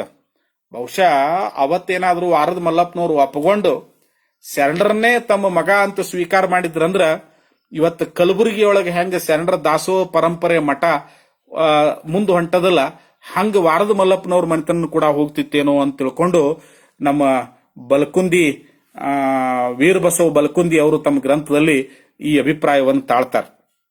ಹಿಂಗ ಶರಣರು ಹೇಳಿದ್ರು ಕೂಡ ಕೇಳುದಿಲ್ಲ. ಅವಾಗ ವಾರದ ಮಲ್ಲಪ್ಪನವರು ಮತ್ತ ಅವ್ರ ಸತಿ ಬಸವಾಂಬೆ ಅವ್ರು ಅಂತಾರ, ಯಪ್ಪ ಅದು ಜನರ ಮನಸ್ಸಾಗ್ಯದ, ಪ್ರೀತಿಲಿಂದ ಮಾಡಾಕತ್ಯಾರ. ನೀ ಹೇಳ್ದಂಗ ಜಂಗಮ್ ದಾಸೋಹನೂ ಮಾಡ್ತೀವಿ, ಜನರಿಗೆ ಪ್ರಸಾದ ದಾಸೋಹನೂ ಮಾಡ್ತೀವಿ, ಬಸವ ತೃಪ್ತಿನೂ ಮಾಡ್ತೀವಿ, ಮತ್ತ ಈ ಯಜ್ಞನೂ ಮಾಡ್ತೀವಿ ಅಂತಾರ. ಏನ್ ಮಾಡೋದು ಈ ಜನರಿಗೆ ಎಷ್ಟು ಹೇಳಿದ್ರು ಬುದ್ಧಿ ಇಲ್ಲ ಅಂತ ತಿಳ್ಕೊಂಡು ಶರಣರ ಮನಸ್ಸಿಗೆ ನೊಂದ್ಕೊಂಡು ಮನೆಗೆ ಹೋಗ್ತಾರ. ಮರುದಿವ್ಸ ಅವ್ರ ಭಿಕ್ಷಾ ಕಾಯಕ ಮಾಡ್ತಾ ಬರುವಾಗ ಆ ಹೊಗೆ, ಆ ವಾಸನೆಯನ್ನು ನೋಡಿ ಅವ್ರ ಮನಸ್ಸಿನೊಳಗಿರ್ತಕ್ಕಂಥ ಆ ಧರ್ಮರಕ್ಷಕ ಆ ಗಣಾಚಾರ ಅವ್ರನ್ನ ತಡೆಯಂಗಿಲ್ಲ. ಅವರು ವೇಗವಾಗಿ ಓಡ್ತಾ ವಾರದ ಮಲ್ಲಪ್ಪನವ್ರ ಮನೆಗೆ ಬರ್ತಾರ. ಬಂದು ನೋಡ್ತಾರ ಆ ಹೋಮಕುಂಡದ ಬೆಂಕಿ ಎಷ್ಟು ಆವರಿಸಿಕೊಂಡಿರ್ತದಂದ್ರ ಅಲ್ಲಿ ಸುತ್ತಲೂ ಆ ಹೋಮಕ್ಕ ಪೂಜೆ ಮಾಡ್ತಕ್ಕಂಥ ಆ ಪೂಜಾರಿಗಳು ಆ ಜಳಕ್ ಅಂಜಂಜ್ ಬಂದು ಮೈಮೇಲೆ ನೀರ್ ಹಾಕೊಂಡು ಒದ್ದೆ ಬಟ್ಟೆ ಮಾಡ್ಕೊಂಡು ಅದ್ರ ಮುಂದೆ ಕೂಡ್ತಿರ್ತಾರ. ಅವ್ರು ಹೇಳ್ತಾರ, ಬೆಂಕಿಗೆ ಹೆದರ್ತೀರಿ ಮತ್ತು ಆ ಬೆಂಕಿಯನ್ನೇ ದೇವ್ರಂತ ಪೂಜೆ ಮಾಡ್ತೀರಿ. ನಿಜವಾದ ಬೆಂಕಿ ಜಠರಾಗ್ನಿ ಅದ, ಆ ಜಠರಾಗ್ನಿಕ್ಕೆ ಅನ್ನ ಹಾಕ್ರು ಅಂತ ಹೇಳ್ತಾರ. ಅವ್ರು ಕೇಳಂಗಿಲ್ಲ. ಅವರು ಕೇಳಾರ್ದಂಗ ಆದ್ರೂ ಕೂಡ ಬಹುಶಃ ಸಮಯ ಬಹಳ ಆಯ್ತು ಅಂತ ಅನಿಸ್ತದೆ. ಇನ್ನೊಂದೆರಡು ಘಟನೆಗಳನ್ನು ಹೇಳಿ ನನ್ನ ಈ ಉಪನ್ಯಾಸವನ್ನ ಮುಕ್ತಾಯ ಮಾಡ್ತೇನೆ. ಅನಿವಾರ್ಯ, ಶರಣರ ದೊಡ್ಡ ಚರಿತ್ರೆ ಕೇಳುದಿಲ್ಲ. ಆದ್ರೂ ಕೂಡ ಶರಣರು ಬಂದು ಬೆಂಕಿಯೊಳಗೆ ಜಿಗಿತಾರಂತ, ಆ ಯಜ್ಞಕುಂಡದೊಳಗೆ ಜಿಗಿತಾರೆ. ಜಿಗಿದ್ರು ಕೂಡ ಅವ್ರಿಗೆ ಏನೂ ಆಗುದಿಲ್ಲ. ಅನೇಕ ಜನ ಹೌಹಾರು ಓಡಿ ಹೋಗ್ತಾರ. ಅಲ್ಲಿರ್ತಕ್ಕಂಥ ಒಟ್ಟುಗಳು ಬಂದು ಅವ್ರನ್ನ ಹೊರಗೆ ಕರ್ಕೊಂಡು ಬಂದ್ರ ಅವ್ರಿಗೆ ಒಂದು ಮೈಮ್ಯಾಲಿನ ಬಟ್ಟೆ ಕೂಡ ಸುಟ್ಟಿರಂಗಿಲ್ಲ ಅಂತ ಹೇಳಿದ್ರ ಅವ್ರಿಗೆ ಅಗ್ನಿ ಕೂಡ ಏನು ಮಾಡುದಿಲ್ಲ ಅಂತ. ಹೀಗೆ ಅನೇಕ ಕಾಯಕವನ್ನು ಮಾಡಿ ಬಹಳ ಪ್ರಮುಖವಾದ ಒಂದ್ 2-3 ಘಟನೆಗಳನ್ನ ಬಹಳ ವೇಗವಾಗಿ ಸ್ಮರಣೆ ಮಾಡ್ತೇನೆ. ಪ್ರಕಾಶ್ ಕಾಡೆ ಸರ್ ಫೋನ್ ಮಾಡಿ ಧನ್ಯವಾದಗಳನ್ನು ತಿಳಿಸ್ತಾ ಇದ್ದಾರೆ. ಇವತ್ತು ಶಿವಯೋಗ ಮಂದಿರದ ಆಗ್ಲಿಕ್ಕೆ ಮೂಲ ಪ್ರೇರಣೆ ಯಾರು ಅಂದ್ರ ನಲತ್ವಾಡದ ವೀರೇಶ್ವರ ಶರಣರಂತ. ಯಾವ ಹಾನಗಲದ ಕುಮಾರ ಶಿವಯೋಗಿಗಳು ಇವತ್ತ ಯಾವ ಶಿವಯೋಗ ಮಂದಿರವನ್ನು ಕಟ್ಟಿರ್ತಕ್ಕಂಥ ಸಂಸ್ಥಾಪಕರು ಸೊಲ್ಲಾಪುರಕ್ಕ ಅಲ್ಲಿ ಶಿವಯೋಗ ಮಂದಿರದ ಕಟ್ಟಲಿಕ್ಕೆ ನಿಧಿ ಸಂಗ್ರಹ ಮಾಡಕ್ ಹೋದಾಗ ಶರಣರು ತಮ್ಮ ಜೋಳಿಗೆಯಲ್ಲಿರ್ತಕ್ಕಂಥ ಹಣವನ್ನೇ ಬಿಡಿಗಾಸನ್ನ ಅದು ಕೊಟ್ರ ಅವ್ರು ಅದನ್ನ ಕಣ್ಣಿಗೆ ಒತ್ಕೊಂಡು ಇದು ಶರಣರ ಪ್ರಸಾದ, ಇದು ಶರಣರ ಹೆಸರಿನಿಂದ ಇಲ್ಲಿ ಸ್ಥಾಪನೆ ಆಗಬೇಕು ಅಂತ ತಿಳ್ಕೊಂಡು ಅದನ್ನ ಸ್ಥಾಪನೆ ಮಾಡಿದ್ರು ಅನ್ನುವಂಥ ಮಾತನ್ನು ಕೂಡ ಕೇಳ್ತೇವೆ. ಹೀಗೆ ಅನ್ನುವಂತ ಮಾತನ್ನ ಹೇಳ್ತಾ ಇಲ್ಲಿಗೆ ಪ್ರವಚನವನ್ನ ಉಪನ್ಯಾಸವನ್ನ ಮುಗಿಸೋಣ ಅನ್ನುವಂತ ಮಾತನ್ನ ಹೇಳ್ತಾ ಪ್ರಕಾಶ್ ಕಾಡೆ ಸರ್ ಫೋನ್ ಮಾಡ್ಲಿಕ್ಕೆ ಮಾತಾಡೋಣ. ಪ್ರಸಾದ, ಇದು ಫಿನಿಶ್ ಒತ್ತಬೇಕನೀಗ?